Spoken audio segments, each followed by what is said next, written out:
Assalamu alaikum wa rahmatullah. Dear students, this is Altaf sir for you, and we'll be actually talking about one very important chapter of class 11th, and this will be the periodic classification of elements and periodicity in properties. ये chapter की जब हम जेके बोस के context में बात करेंगे बेटा, तो इसमें बिल्कुल छोटे छोटे सवाल जो है आपको पूछे जाते हैं. कोई 1 मार्क का सवाल कभी पूछा गया, कभी कोई 2 मार्क का क्वेश्चन पूछा गया, और कभी कभार जो है 3 मार्क का क्वेश्चन भी इसमें पूछा जाता है. बहुत रेयर ऐसा है जब इस चैप्टर में से कोई 5 मार्क का सवाल पूछा गया हो. अब अगर हम इस चैप्टर में डिफरेंट कॉन्सेप्ट्स की बात करेंगे, डिफरेंट क्वेश्चंस की बात करेंगे, कहाँ कहाँ से क्वेश्चन आने के चांसेस बनते हैं. So I will be first talking about बेटा, सबसे पहला क्वेश्चन जो इसमें कभी कभी आपको पूछा जा सकता है, that's about the modern periodic law. और आपको इसमें सीधा 1 मार्क का क्वेश्चन पूछा जाता है, डिफाइन मॉडर्न पीरियोडिक लॉ या what is modern periodic law, right. अब मसला ये है कि जब हम इसका जवाब लिखेंगे तो इसका जवाब लिखने के लिए बहुत आसान एक सिंगल स्टेटमेंट है, but I just want that you people should be having bit of understanding as well, because कितनी चीजें इंसान मगअप करेगा, कितनी चीजें इंसान रट्टा मारेगा, तो फिर वहां पे फिर एग्जैक्टली याद भी आना बहुत मुश्किल होता है. तो इसीलिए आई will be just going about everything very briefly but with a bit of explanation as well, so that the concept is very very clear. Okay, so जब हम मॉडर्न पीरियोडिक लॉ की बात करेंगे बेटा, इसका क्लियर कट कॉन्सेप्ट जहन में लाने के लिए थोड़ा सा हमें पीछे जाना पड़ेगा. आपको पता है कि जब नंबर ऑफ एलिमेंट्स ज्यादा डिस्कवर होने लगे, इन सारे एलिमेंट्स की प्रॉपर्टीज को याद रखना बहुत मुश्किल हो गया था. इसलिए इन एलिमेंट्स को बेटा क्लासिफाई करना लोगों ने शुरू कर दिया. और आप जानते हैं कि हिस्ट्री ऑफ क्लासिफिकेशन में जब आप जाते हैं, you talk about डॉबर्नियर triad system, you talk about Newland's law of octaves, you talk of many more concepts, you talk of the Mendeleev's periodic law, and you finally talk about the modern periodic law, जो कि इस वक्त बेटा हम adopt किए हुए हैं. अब अगर हम modern periodic table, Mendeleev's periodic table की बात करेंगे, that was also a periodic table, then why was the need of the modern periodic table. अगर हम उसकी बात करेंगे बेटा, that was based on a law that was called as the Mendeleev's periodic law. और मेंडलीव्स पीरियोडिक लॉ के हिसाब से एलिमेंट्स की जो प्रॉपर्टीज होती हैं वो डिपेंड करती हैं एटॉमिक मास पे. लेकिन अगर ऐसा होता कि एलिमेंट्स की प्रॉपर्टीज एटॉमिक मास पे डिपेंड करती, तो जो भी आइसोटोप्स हुआ करते हैं, राइट, जो भी आइसोटोप्स हुआ करते हैं उनका एटॉमिक मास तो डिफरेंट होता है, उनकी केमिकल प्रॉपर्टीज तो डिफरेंट होनी चाहिए थी, but we find that they have got the similar properties. So that puts a big question mark on the Mendeleev's periodic law. और उसके साथ साथ there was a chemist, उसका नाम था मोजले, उसने भी अपने एक्सपेरिमेंट से ये प्रूव कर दिया बेटा कि जो प्रॉपर्टीज एलिमेंट्स की होती हैं, फिजिकल केमिकल प्रॉपर्टीज, वो एटॉमिक मास पे डिपेंड नहीं करती, बल्कि वो डिपेंड करती है एटॉमिक नंबर्स पे. और उसने एक लॉ प्रपोज किया जिसको हम कहते हैं मॉडर्न पीरियोडिक लॉ. और मॉडर्न पीरियोडिक लॉ जो है बेटा, जब आप इसकी स्टेटमेंट की बात करते हैं, according to this law the physico chemical properties of elements जो हैं, राइट, जो फिजिको-केमिकल प्रॉपर्टीज ऑफ एलिमेंट्स हुआ करती हैं, they are the periodic function of atomic numbers, right, they are the periodic function of atomic numbers, they are the periodic function of atomic numbers. तो आप इसको ऐसे भी लिख सकते हैं, properties of elements directly depend upon या depend upon the atomic numbers, या ज्यादा बेहतर स्टेटमेंट आप ये ले सकते हैं बेटा, the physico chemical properties of elements are a periodic function of their atomic numbers. This is what we call as modern periodic law. अब मसला है कि सर इसका मतलब क्या हुआ, are a periodic function of their atomic numbers.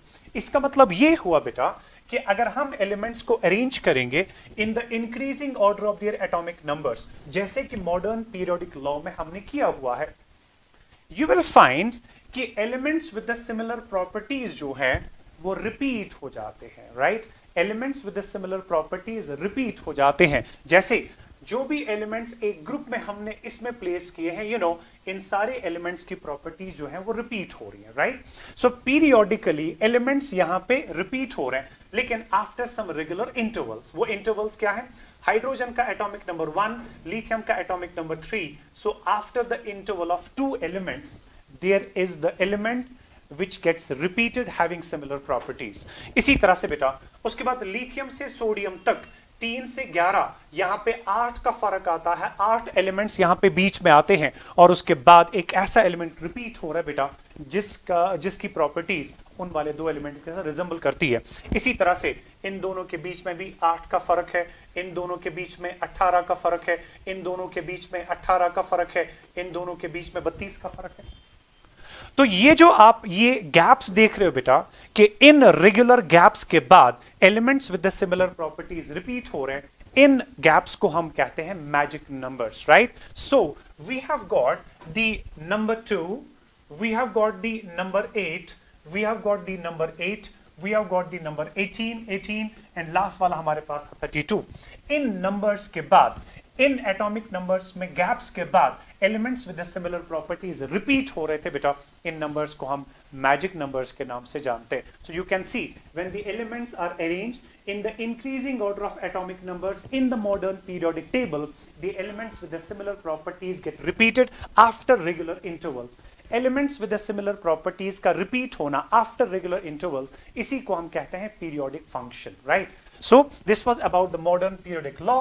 अगर आपके एग्जामिनेशन की बात करेंगे बेटा, आपको बस इतनी एक स्टेटमेंट लिखनी है, जो स्टेटमेंट मैंने बताई कि मॉडर्न पीरियोडिक लॉ के हिसाब से जो फिजिको केमिकल प्रॉपर्टीज एलिमेंट्स की होती हैं, they are a periodic function of their atomic numbers. Done and dusted, इससे ज्यादा इसमें कुछ लिखने की जरूरत नहीं। बात करते हैं आगे। We talk about the second thing, that's modern periodic table. अब मसला यह है कि इस पे क्वेश्चन क्या, इसमें हमें क्वेश्चन आता है बेटा कभी कभार 2 मार्क का और कभी कभी जो है 3 मार्क का क्वेश्चन भी आता है। And the question goes like this, give the characteristics of modern periodic table, या what are the characteristics of modern periodic table. जब हम मॉडर्न पीरियोडिक टेबल के कैरेक्टरिस्टिक्स के बारे में बात करेंगे बेटा, चूंकि 3 मार्क का क्वेश्चन है तो 3 पॉइंट्स कम से कम आप लिखेंगे, ज्यादा से ज्यादा 4। अपना कंटेंट अननेसेसरी बढ़ाने की जरूरत नहीं है, ठीक है? हाँ, अगर वो मेंशन करेगा गिव द 4 कैरेक्टरिस्टिक्स, वो अलग बात है, लेकिन चूंकि इसमें मैक्सिमम 3 मार्क का क्वेश्चन पूछा जाता है तो 3 पॉइंट्स जो है बेटा क्रिस्टल क्लियर आप याद रखेंगे, चौथा भी याद रखेंगे तो बेहतर है, ठीक है? अब मॉडर्न पीरियोडिक टेबल के बारे में आप क्या क्या चीजें लिख सकते हो, ठीक है? सबसे पहली बात तो ये है कि मॉडर्न पीरियोडिक टेबल में एलिमेंट्स को अरेंज किया गया है in the tabulated form when they are arranged in the increasing atomic numbers.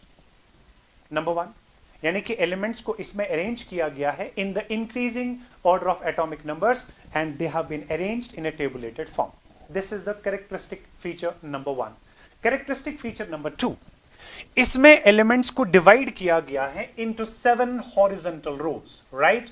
Into 7 horizontal rows. और आप जानते हैं इन 7 हॉरिजॉन्टल रोज को बेटा हम periods के नाम से जानते हैं, and they have been divided into 18 vertical columns. You can see from group number 1 to group number 18 we have 18 vertical columns, और इन वर्टिकल कॉलम्स को बेटा ग्रुप्स के नाम से जाना जाता है। तो ये आपका दूसरा फीचर रहेगा कि मॉडर्न पीरियोडिक टेबल में एलिमेंट्स को डिवाइड किया गया है इनटू 7 हॉरिजॉन्टल रोज जिनको पीरियड्स कहते हैं, एंड 18 वर्टिकल कॉलम्स जिनको हम ग्रुप्स के नाम से जानते हैं, ठीक है? सो this was my feature number 2। सो अगर हम इन फीचर्स को बेटा लिखने बैठेंगे तो सबसे पहली बात तो ये है कि इसमें एलिमेंट्स को अरेंज किया गया है in the increasing order of atomic numbers, right? Arrangement जो यहां पे है that is in the increasing order of atomic numbers. Fine, that was 1। Second thing मैंने आपसे कहा बेटा इसमें आपके पास 7 हॉरिजॉन्टल रोज हैं जिनको हमने पीरियड्स का नाम दिया, और इसमें हमारे पास 18 वर्टिकल कॉलम्स है जिनको हम बेटा ग्रुप्स के नाम से जानते हैं, ठीक है? उसके बाद अगर हम वापस अपनी स्लाइड पे आते हैं, पीरियोडिक टेबल पे फिर से एक और नजर मारते हैं। यू कैन सी इस पीरियोडिक टेबल में एलिमेंट्स को डिवाइड किया गया है into 4 blocks, right? S block, P block, D block and F block, right? और जहां तक एस ब्लॉक एलिमेंट्स की बात है, you can see they are present at the extreme left. जहां तक पी ब्लॉक एलिमेंट्स की बात है, they are present at the extreme right. जहां तक डी ब्लॉक एलिमेंट्स की बात है, they are present in between the S block and the P block. और जो आपके पास एफ ब्लॉक एलिमेंट्स है, they have been separately placed at the bottom of the modern periodic table. So तीसरा point हमारा कि जो इसमें हमारे पास एलिमेंट्स हैं, they have been divided into, जो भी हमारे पास इसमें एलिमेंट्स हैं, they have been divided into, शाबाश, how many? They have been actually divided into 4 blocks, right? ये हमारे पास बेटा इसमें तीसरा फीचर रहेगा। One is called as the S block, then we have got the P block, then we have got the D block, and then we have got the F block elements. ये हमारे पास characteristic feature रहेगा third. फिर चौथा feature आप लिख सकते हैं, S block elements are placed at the extreme left, P block elements are placed at the extreme right, D block elements in between the two, and F block elements separately placed at the bottom. ये आपके पास बेटा 4 points आ गए। Maximum 4 points आपने याद रखने हैं, उससे ज्यादा जो है अपने आप को परेशान करने की जरूरत नहीं है। सो this was basically the second thing जो कि हमें इसमें से बेटा पूछा जाता है, that was modern periodic table. उसके बाद जो तीसरी चीज हमें पूछी जाती है, इसमें सीधा या तो ऑब्जेक्टिव आता है आपका, ऑप्शंस में 4 ऑप्शंस में सही पिक करना है, या तो फिर इसमें फिल इन द ब्लैंक्स पे क्वेश्चन आता है। And the question is always like this कि आपको कोई एटॉमिक नंबर दिया जाएगा 100 से ऊपर वाला, 101 टू अराउंड 118, और इस पर्टिकुलर सीरीज में 101 टू 118 जो है आपको किसी भी एटॉमिक नंबर के कॉरस्पॉन्डिंग IUPAC नॉमेनक्लेचर लिखना पड़ेगा। अब वो IUPAC नॉमेनक्लेचर जो है elements with the atomic number greater than 100 कैसे लिखा जाएगा, मैं स्टार्ट कर रहा हूं बेटा 101 से, ठीक है? प्लीज रिमेंबर, जो 1 होता है उसके लिए हमेशा लिखा जाता है अन, जो 0 होता है उसके लिए हमेशा लिखा जाता है निल, और फिर से हमारे पास है n, उसके 1 उसके बदले में फिर से लिखा जाएगा अन। लेकिन लास्ट पे इस नॉमेनक्लेचर में IUM ऐड किया जाता है, whatever is the last number उसके साथ जो है IUM ऐड किया जाएगा। So what should be the name of the element with the atomic number 101? It should be unnil unium, unnil unium, right? और उसके बाद अगर आपके पास 102 हो गया, ठीक है, 102 हो गया, जरा बताइए शाबाश, 1 के लिए अन, 0 के लिए नील, 2 के लिए लिखा जाता है बाई, राइट? 2 के लिए लिखा जाता है बाई, 3 के लिए ट्राई, 4 के लिए क्वाड, 5 के लिए पेंट, 6 के लिए हेक्स, 7 के लिए हेप्ट, 8 के लिए ऑक्ट, 9 के लिए लिखा जाता है इन।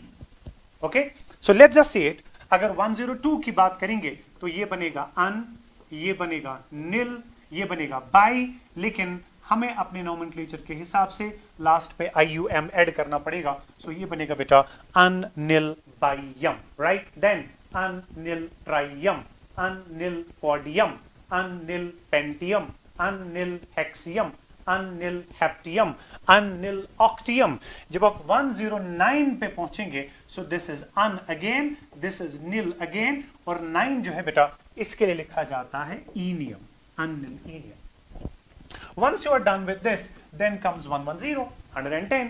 तो इसके लिए अन आपको पता ही है, फिर से 1 के लिए फिर से अन, लेकिन 0 के लिए आपको पता है उसके लिए लिखा जाता है निल, मगर आपका नॉमेनक्लेचर एंड होता है किसके साथ? IUM के साथ। So what should be the complete name? It should be ununium, right? Sorry, unnilium. Then we have got 111, right? So it is un again, it's un again, it's un again, मगर last पे IUM लगा दीजिएगा, क्या बनेगा? ununium, right? If we talk about 112, क्या बनेगा? unbayum, 113 trium, 114 uncodium, and accordingly आप बाकी सारे एलिमेंट्स का बेटा अपना नाम लिख सकते हैं। 1 मार्क का क्वेश्चन, एक सिंपल ऑब्जेक्टिव या फिल इन द ब्लैंक्स में कोई एटॉमिक नंबर दिया गया ग्रेटर देन 100 और आपको उसका नाम लिखना पड़ेगा। You can inshallah easily manage that. I'll be moving on to my next slide and I'll be talking about the next question there. So nomenclature हमारा हो गया, then we talk about the block classification of elements. क्योंकि अभी मैंने आपको बता दिया बेटा कि मॉडर्न पीरियोडिक टेबल में एलिमेंट्स को हमने डिवाइड किया हुआ है into 4 blocks, S, P, D and F, right? अब जाके इन पे इंडिविजुअली अलग अलग जो है क्वेश्चन पूछे जाने की बारी आती है, and you are being asked the same type of question on all the 4 blocks, sometimes about S block, sometimes about P block, sometimes D, and sometimes F. And the question is, what are S block elements? Give their characteristic features, right? अब जब हम इस question की बात करेंगे बेटा, what are S block elements, give their characteristic features, तो इसमें आप प्लीज याद रखिएगा कि what are S block elements जो है, जो पहला वाला पार्ट क्वेश्चन का है, तो इसमें आपको हमेशा 1 मार्क मिलेगा, और उसके बाद what are their characteristic features जो है, ये मैक्सिमम आपको 2 मार्क फेच करेगा, राइट? मैक्सिमम 2 मार्क आपको फेच करेगा. सो अब अगर हम बेटा ये पहले पार्ट की बात करेंगे, what R S block elements, इसमें डेफिनेशन लिखनी है. एस ब्लॉक एलिमेंट्स होते क्या होते हैं, will be talking about that. और उसके बाद जब कैरेक्टरिस्टिक्स की बात करेंगे बेटा, तो उसमें आपको ज्यादा से ज्यादा 2 कैरेक्टरिस्टिक्स लिखने हैं ताकि अपने 2 मार्क्स आप कमा सकें, राइट? लेकिन अगर आपको 3-4 याद हैं तो ज्यादा प्लीज लिखने की कोशिश ना करें. Examiner gets irritated when he finds more content on the given answer script and which is actually not required. Fine. और उसकी वजह से वो तंग भी हो जाता है, और उसके बाद जो है he is not anymore interested, right? लेकिन अगर आप चाहते हैं कि मेरा एग्जामिनर मेरे पेपर में काफी इंटरेस्ट के साथ उसके साथ लगा रहे, so that I can get maximum benefit out of it, for that purpose you need to be very brief and very question oriented. Whatever the question demands, do that. Okay. So 2 characteristics आपको for example S block elements के लिखने हैं. तो पहली बात definition क्या लिखेंगे आपको पता है कि जो S block elements हुआ करते हैं बेटा, ये वो सारे elements होते हैं जिनमें last वाला electron enter करेगा into S subshell of the valence shell, right? The elements in which the last electron enters into S subshell of the valence shell. और आप ये भी जानते हैं valence shell का principal quantum number जो है n से लिखा जाता है. तो valence shell की S subshell में जब last वाला electron चला जाए तो ऐसे elements को बेटा S block elements कहते हैं, ठीक है? और जहां तक इनकी इलेक्ट्रॉनिक कॉन्फ़िगरेशन की बात करते हैं, और आप जानते हैं क्योंकि S सबशेल में ज्यादा से ज्यादा 2 इलेक्ट्रॉन हो सकते हैं, तो कोई एलिमेंट ऐसा होगा जिसकी वैलेंस S सबशेल में 1 ही इलेक्ट्रॉन हो सकता है, और कोई ऐसा होगा जिसमें S सबशेल में ज्यादा से ज्यादा 2 इलेक्ट्रॉन्स भी हो सकते हैं. सो दैट वे इनका जो जनरल फॉर्मूला रहता है इलेक्ट्रॉनिक कॉन्फ़िगरेशन का, दैट रिमेन्स NS12.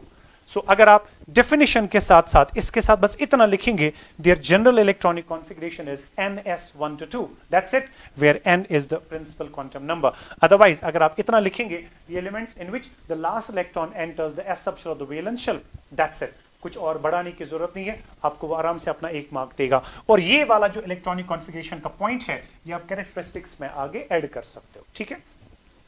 उसके बाद जब कैरेक्टरिस्टिक्स की बात करेंगे, आपको पता है कि जो S ब्लॉक एलिमेंट्स होते हैं, they are placed at the extreme left of the modern periodic table. तो इनकी पोजीशन की बात हो गई. उसके बाद आपको पता है कि ये जो S ब्लॉक एलिमेंट्स हुआ करते हैं, they are basically the soft metals, right? Soft metals हुआ करते हैं. तीसरी बात आपको पता है बेटा कि ये जो मैं चीजें आपको बता रहा हूं ना, ये आपको असल में हर एक ब्लॉक में रिपीट करना, हर एक ब्लॉक में सेम चीजें रिपीट करनी है.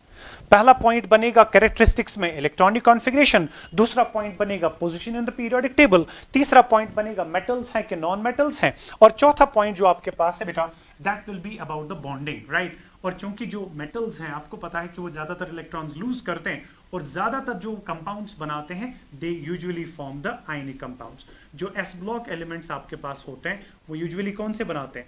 Ionic compounds, right? और तीसरी बात इनमें आप मेंशन कर सकते, एक और बात इसमें मेंशन कर सकते हो. फिर जो आपको याद रहेगा, 4 में से जो 2 फीचर्स आपको याद रहेंगे वो आप फिर बाद में मेंशन कर दीजिएगा. मगर एक और चीज आप यहां पे मेंशन करेंगे बेटा कि जो S ब्लॉक एलिमेंट्स हैं सॉफ्ट मेटल होने का मतलब ये है they have got low melting points, right? इनके मेल्टिंग पॉइंट्स जो है उतने ज्यादा नहीं होते हैं, they are very soft, you can just bend them with your hand. Okay, so that was something about कि S block elements क्या है, उनके characteristics क्या है. अगर इसी चीज को हम कंटिन्यू करेंगे बेटा for the P block, right? आप जानते हैं कि P block elements वो सारे elements होते हैं जिनमें लास्ट वाला इलेक्ट्रॉन एंटर करता है into P subshell of the valence shell. P subshell of the valence shell. और अगर हम बेटा इनकी इलेक्ट्रॉनिक कॉन्फ़िगरेशन की बात करेंगे, क्योंकि p में मैक्सिमम 6 इलेक्ट्रॉन्स आ जाते हैं, तो इनका जो इलेक्ट्रॉनिक कॉन्फ़िगरेशन बनेगा वो बनेगा np1 to 6। और उसके बाद जब आप कैरेक्टरिस्टिक्स में आगे जाएंगे बेटा, you can first say they are present at the extreme right of the modern periodic table, right, extreme right अगर पोजीशन की बात करेंगे।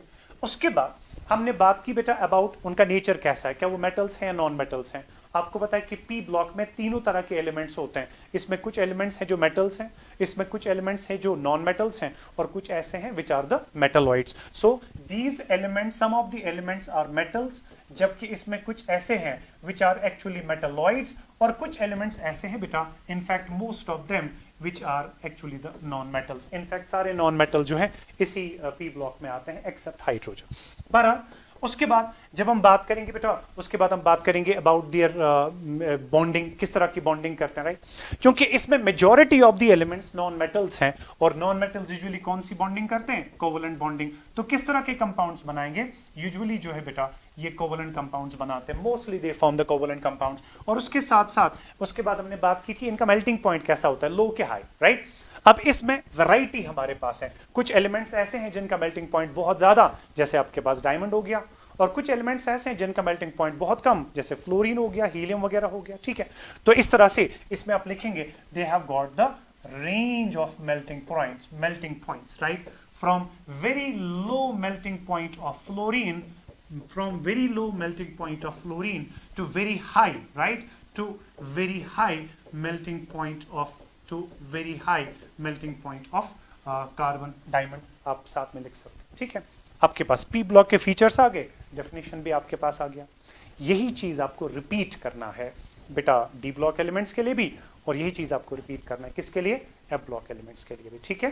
तो ये दो चीजें जो हैं आप आराम से मैनेज कर सकते हैं। आई डोंट थिंक कि इसमें कुछ आपको ज्यादा, यही 4 पॉइंट्स, ठीक है। डेफिनेशन के बाद इलेक्ट्रॉनिक कॉन्फ़िगरेशन, उसके बाद पोजीशन, उसके बाद नेचर ऑफ द कंपाउंड्स क्या रहता है, उसके बाद मेल्टिंग पॉइंट्स जो है वो किस तरह के ज्यादातर रहते हैं, ठीक है। जहां तक डी ब्लॉक एलिमेंट्स की बात है, अगर हम उनकी बात करेंगे बेटा, वहां पे बाय डेफिनेशन जो डी ब्लॉक एलिमेंट्स हुआ करते हैं उनमें लास्ट वाला इलेक्ट्रॉन एंटर करता है into D sub shell of the penultimate shell. आपको पता है वेलेंस शेल का प्रिंसिपल क्वांटम नंबर अगर n हो गया, वेलेंस शेल के अंदर वाली शेल का प्रिंसिपल क्वांटम नंबर बनेगा n-1, और इस शेल को हम कहते हैं पेनल्टीमेट शेल। सो जिस भी एलिमेंट में लास्ट वाला इलेक्ट्रॉन एंटर करता है into D sub shell of the penultimate shell, ऐसे सारे एलिमेंट्स को बेटा डी ब्लॉक एलिमेंट्स के नाम से जानते हैं। उसके बाद आपको पता है कि इनका इलेक्ट्रॉनिक कॉन्फ़िगरेशन जो है that remains ns1 to 2, s में कभी 1 कभी 2। इनफैक्ट कुछ एलिमेंट्स ऐसे भी हैं जहां पे s में कोई इलेक्ट्रॉन होता ही नहीं है, you can also write ns0 to 2, right. Then we have got n-1d, और d में जो है 1 से 10 इलेक्ट्रॉन्स तक आ सकते हैं। तो आपका इलेक्ट्रॉनिक कॉन्फ़िगरेशन आ गया। उसके बाद जब फीचर्स की बात करेंगे तो पहली पोजीशन की बात करोगे आप कि मॉडर्न पीरियोडिक टेबल में they are placed in between the S and the P block elements, and their properties are intermediate between those of S and P block. That's why they are also called as that transition elements also, because they represent the gradual change in the properties. इसी तरह से उसके बाद आपको पता है कि ये सारे के सारे मेटल्स होते हैं। जब मेटल्स हैं तो यूजुअली कौन से कंपाउंड्स बनाते हैं, आयनिक कंपाउंड्स बनाएंगे। बट कुछ एलिमेंट्स ऐसे भी हैं जो कोवलेंट कंपाउंड्स बनाते हैं, बट मोस्टली आयनिक।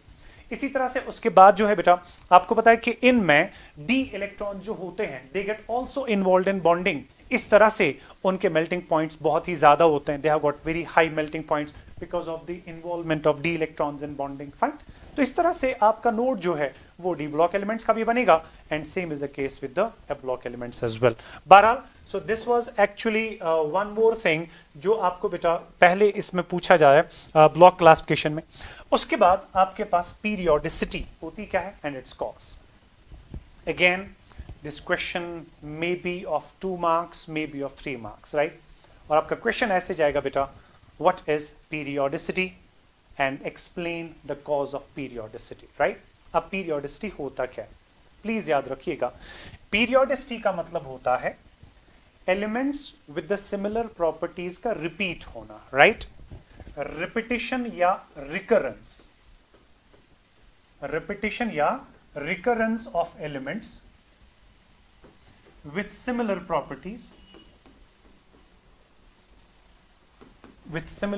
properties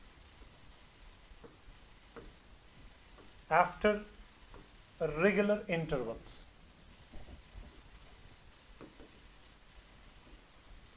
इसको बेटा कहा जाता है periodicity, right? Elements with the similar properties after regular intervals का रिपीट होना, तो इस पर्टिकुलर कॉन्सेप्ट को बेटा पीरियोडिसिटी कहा जाता है। और आपने अभी देखा था, मैंने अभी आपको पीरियोडिक टेबल में दिखाया था कि if we just go back to the periodic table, you can see there कि रेगुलर इंटरवल्स ऑफ 2, 8, 8, 18, 18, 32 के बाद elements with the similar properties जो है बेटा वो रिपीट हो रहे हैं। इन एलिमेंट्स का जिनकी प्रॉपर्टी सेम होती है, रिपीट होना आफ्टर रेगुलर इंटरवल्स, इसको असल में पीरियोडिसिटी कहा जाता है। और अगर आपको इसका कॉज पूछा जाए तो define periodicity, that will fetch you 1 mark. इसका कॉज एक्सप्लेन करने के लिए कभी 1 मार्क भी, कभी 2 मार्क भी हो सकते हैं, ठीक है? अब इसका कॉज क्या रहता है बेटा, वो आप देख लीजिएगा। अगर आप सपोज इसी ग्रुप 1 की बात करेंगे, चलिए हाइड्रोजन छोड़िए, उसकी पोजीशन थोड़ी कंट्रोवर्शियल है। लिथियम के बाद आपका सोडियम आ गया, सोडियम के बाद आपका पोटेशियम आ गया, पोटेशियम के बाद आपका रुबिडियम आ गया। चलो हम सिर्फ सीजियम तक की बात करेंगे। इसकी वैलेंस शेल कॉन्फ़िगरेशन आप जानते हैं, दैट्स 2s1। इसकी इलेक्ट्रॉनिक वैलेंस शेल कॉन्फ़िगरेशन होती है 3s1। इसकी वैलेंस शेल कॉन्फ़िगरेशन होती है 4s1। इसकी वैलेंस शेल कॉन्फ़िगरेशन रहती है 5s1, then we have got 6s1। So जब आप बात करेंगे बेटा इन सारे एलिमेंट्स की जिनकी प्रॉपर्टीज बिल्कुल सिमिलर है, सो इनमें similar elements elements with the similar properties का रिपीट होना आफ्टर रेगुलर इंटरवल्स, अगर आप इनमें देखेंगे कि वजह क्या है, why the elements with the similar properties get repeated after regular intervals of 2, 8, 8, 18, 18, 32, the reason is the same, very very simple, क्योंकि इनकी जो वैलेंस शेल कॉन्फ़िगरेशन होती है that same.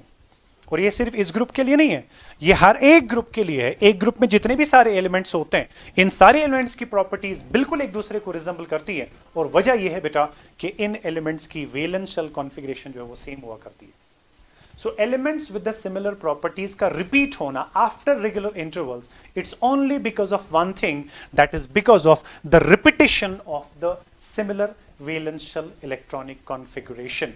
So repetition of similar valence shell electronic configuration जो है, that becomes the cause of periodicity, right? So this was something about periodic table, और इसमें से कहां से आपका क्वेश्चन निकल सकता है बेटा, बात मैंने आपके सामने रखी। I'll be moving on to the next one now, and we have got the periodic properties part, ठीक है? Second one, periodic properties. अब इसमें periodic properties में भी सबसे पहला सवाल जो है 1 मार्क का आता है, periodic properties, what are periodic properties? 1 mark का क्वेश्चन आपको दिखाया गया, पूछा गया, define periodic properties, what are periodic properties? Fine, what shall be your response? आपको पता है कि जब हम पीरियोडिक टेबल में लेफ्ट से राइट की तरफ जाते हैं, ठीक है, if we in the periodic table, if we go from left towards right और we go from top to bottom in a particular group, कुछ प्रॉपर्टीज एलिमेंट्स की ऐसी हैं जो ग्रेजुअली चेंज होती रहती है, ग्रेजुअली डिक्रीज हो जाती है या ग्रेजुअली इंक्रीज हो जाती है। चाहे आप लेफ्ट से राइट की बात करेंगे, चाहे आप टॉप से बॉटम की बात करेंगे, वो सारी प्रॉपर्टीज एलिमेंट्स की जो ग्रेजुअली चेंज हो जाती हैं as we move across a period और as we move down the group, इन सारी प्रॉपर्टीज को बेटा पीरियोडिक प्रॉपर्टीज के नाम से जाना जाता है। और पीरियोडिक प्रॉपर्टीज जो हमारे पास है वो 5 हैं, और वो 5 प्रॉपर्टीज आपके पास है बेटा, atomic radius, then we have got ionisation enthalpy, then we have got electron gain enthalpy, then we have got electronegativity, and then we have got valency. Fine, ये 5 प्रॉपर्टीज कुल मिला के हमारे पास है, और हमारा फोकस जो है बेटा वो इन 4 प्रॉपर्टीज के ऊपर रहेगा। फाइन, सो पीरियोडिक प्रॉपर्टीज के बारे में मैंने बात आपसे कही बेटा, होती क्या है, और इन 4 प्रॉपर्टी, ये वाली 4 प्रॉपर्टीज जो है इनको हमें अलग अलग डिस्कस करना पड़ेगा। Let me first talk about the atomic radius, ठीक है? एटॉमिक रेडियस होता क्या? सबसे पहली बात जो है, आपको एग्जामिनेशन में इसकी डेफिनेशन पूछी जाती है, define atomic radius. Please remember, जब आप एक एटम की बात करते हैं, you know N atom is made up of 2 parts, one is the centrally located nucleus and the other is the extra nuclear part, जिसमें आपके पास बेटा बहुत सारी इलेक्ट्रॉनिक लेवल्स हुआ करती हैं, ठीक है? फिर क्वांटम मैकेनिकल अप्रोच क्या है वो हम अलग देखते हैं। अब distance from the centre of the nucleus to the outer most shell of the electrons, distance from the centre of the nucleus to the outer most shell of electron जो है बेटा, इस डिस्टेंस को हम एटॉमिक रेडियस के नाम से जानते हैं, जिसको हम बेटा आर से लिखते हैं, राइट। सो डेफिनेशन पार्ट आपका हो गया, it is the distance from the centre of the nucleus to the outer most shell of the electrons, यानी कि जिस शेल में सबसे लास्ट वाली शेल जिसमें इलेक्ट्रॉन्स मौजूद हैं, तो right from the nucleus up to that particular shell जितनी भी सारी डिस्टेंस रहेगी उसको एटॉमिक रेडियस के नाम से जाना जाता है। लेकिन आपको पता है कि जो एटॉमिक रेडियस है बेटा, इसको एग्जैक्टली मेजर करना बहुत मुश्किल होता है। There are certain reasons for that. सबसे पहली बात, मे बी क्वेश्चन आपका ऐसे आता है, define atomic radius, why it is difficult to calculate the actual atomic radius of an atom या actual radius of an atom. तो इसमें दो तीन इंपॉर्टेंट रीजंस हैं, मैं आपको एक दो बता दूं ताकि आप अपनी नोटबुक में कल लिख सकें। तो पहली बात यह है बेटा कि एक एटम का रेडियस जो है या साइज जो है वो इन्फ्लुएंस होता है दूसरे एटम की प्रेजेंस की वजह से। अगर फॉर एग्जांपल ये मेरे पास एक एटम है और इस एक एटम की विसिनिटी में एक दूसरा एटम मौजूद है, इसका न्यूक्लियस इसके इलेक्ट्रॉन क्लाउड को हमेशा अट्रैक्ट करता है और ये इलेक्ट्रॉन क्लाउड एक दूसरे को हमेशा रिपल करते हैं, इसका न्यूक्लियस इसके इलेक्ट्रॉन क्लाउड को अट्रैक्ट करता है, जिसकी वजह से ये जो इलेक्ट्रॉन क्लाउड्स होते हैं बेटा, ये किसी डायरेक्शन में मे बी न्यूक्लियस के ज्यादा नजदीक आ जाते हैं और किसी डायरेक्शन में न्यूक्लियस से थोड़ा सा दूर हो जाते हैं, जिसकी वजह से जो एटॉमिक रेडियस होता है बेटा अलग डायरेक्शन में अलग अलग वैल्यूज देता है फॉर द सेम एटम। अब मसला यह है कि सर क्यों ना ऐसा करें, फिर एक एटम अलग करें जिसमें कोई किसी एटम का इंफ्लुएंस ही ना हो। एक इंडिविजुअल एटम को आइसोलेट करना बहुत मुश्किल है, दैट्स द फर्स्ट प्रॉब्लम। अगर फॉर एग्जांपल आपका क्वेश्चन आता है define atomic radius, why it is difficult to calculate the radius of an atom, आपका पहला आंसर ये रहेगा बेटा, the radius of an atom is influenced by its environment. So if we have to calculate the radius, we have to isolate a single atom. लेकिन isolation of a single atom जो है, that's not possible. That's my reason number one. Reason number two, अगर हम बेटा quantum mechanical version पे जाएंगे, quantum mechanics के हिसाब से आपका एटम जो है, it's made up of centrally located nucleus, और उसके बाद जो है आपके पास इलेक्ट्रॉन क्लाउड होता है in the form of 3-dimensional electron wave, जिसकी कोई बाउंड्री नहीं है। और अगर आपके पास इस इलेक्ट्रॉन क्लाउड की कोई बाउंड्री मौजूद नहीं है, तो आप न्यूक्लियस से कहां तक वो डिस्टेंस लेंगे? जब बाउंड्री नहीं है तो डिस्टेंस कहां तक लेंगे? तो जब बाउंड्री आपके पास नहीं है तो न्यूक्लियस से कहां तक की डिस्टेंस को एटॉमिक रेडियस कहा जाएगा, वो कहना हमारे लिए पॉसिबल नहीं है। ये दो रीजंस आपके पास सफिशिएंट है। तो दूसरा रीजन अगर आप लिखने बैठेंगे कि why it is difficult to calculate the atomic radius, तो आप ये मेंशन करेंगे बेटा, according to quantum mechanics an atom is made up of a centrally located nucleus and there is a 3-dimensional electron wave जिसकी कोई particular boundary नहीं होती है, and in absence of any boundary it's impossible to calculate the atomic radius, right? So that was about कि atomic radius जो है बेटा by definition होता क्या है और उसको calculate क्यों नहीं किया जा सकता। अब हम क्या करते हैं, atomic radius को बेटा different नाम देते हैं ताकि हम साइज के बारे में बता सकें, एक एटम का साइज क्या है, और वो जो डिफरेंट नाम एटॉमिक रेडियस के हैं उनको हम टाइप्स ऑफ एटॉमिक रेडियस भी कह सकते हैं। And there are 3 types of atomic radii, fine, 3 types of atomic radii. और वो हमारे पास क्या क्या है? सबसे पहली बात जो है बेटा, that's called as the covalent radius. सबसे पहला जो है that's called as the covalent radius. मैं तीनों के साथ साथ बात करूंगा। दूसरा जो हमारे पास है बेटा, that's called as the metallic radius. और चौथा तीसरा जो हमारे पास है that's called as the van der Waals radius. Van der Waals radius, fine. अब कोवेलेंट रेडियस, इसमें 2 पॉइंट्स आपको याद रखने, एक किस तरह के एलिमेंट्स के लिए ये वाला रेडियस डिफाइन होगा, और दूसरी बात इसकी डेफिनेशन क्या है। बस इतनी चीज आपको याद रखनी है। पहली बात तो ये है, कोवेलेंट रेडियस उन एलिमेंट्स के लिए डिफाइन होता है बेटा जो एलिमेंट्स कोवेलेंट बॉन्डिंग में इन्वॉल्व हो सकते हैं, राइट? क्योंकि मेटल्स आपको पता है वो कोवेलेंट बॉन्डिंग में तो हिस्सा लेते नहीं है, तो इस वजह से मेटल्स जो है उनका कभी भी कोवेलेंट रेडियस इवैल्यूएट नहीं होगा. So you can only calculate it for those elements which are involved in covalent bonding.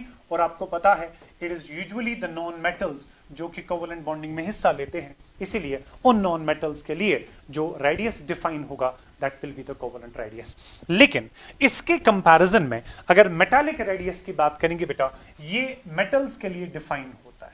ठीक है, जो एलिमेंट्स मेटालिक फॉर्म में एग्जिस्ट करते हैं या मेटल सिंपली हैं, almost 63 elements in the periodic table are the metals. तो उन सारे एलिमेंट्स का रेडियस अगर आप डिफाइन करना चाहें बेटा तो उसके लिए मेटालिक रेडियस यूज किया जाता है.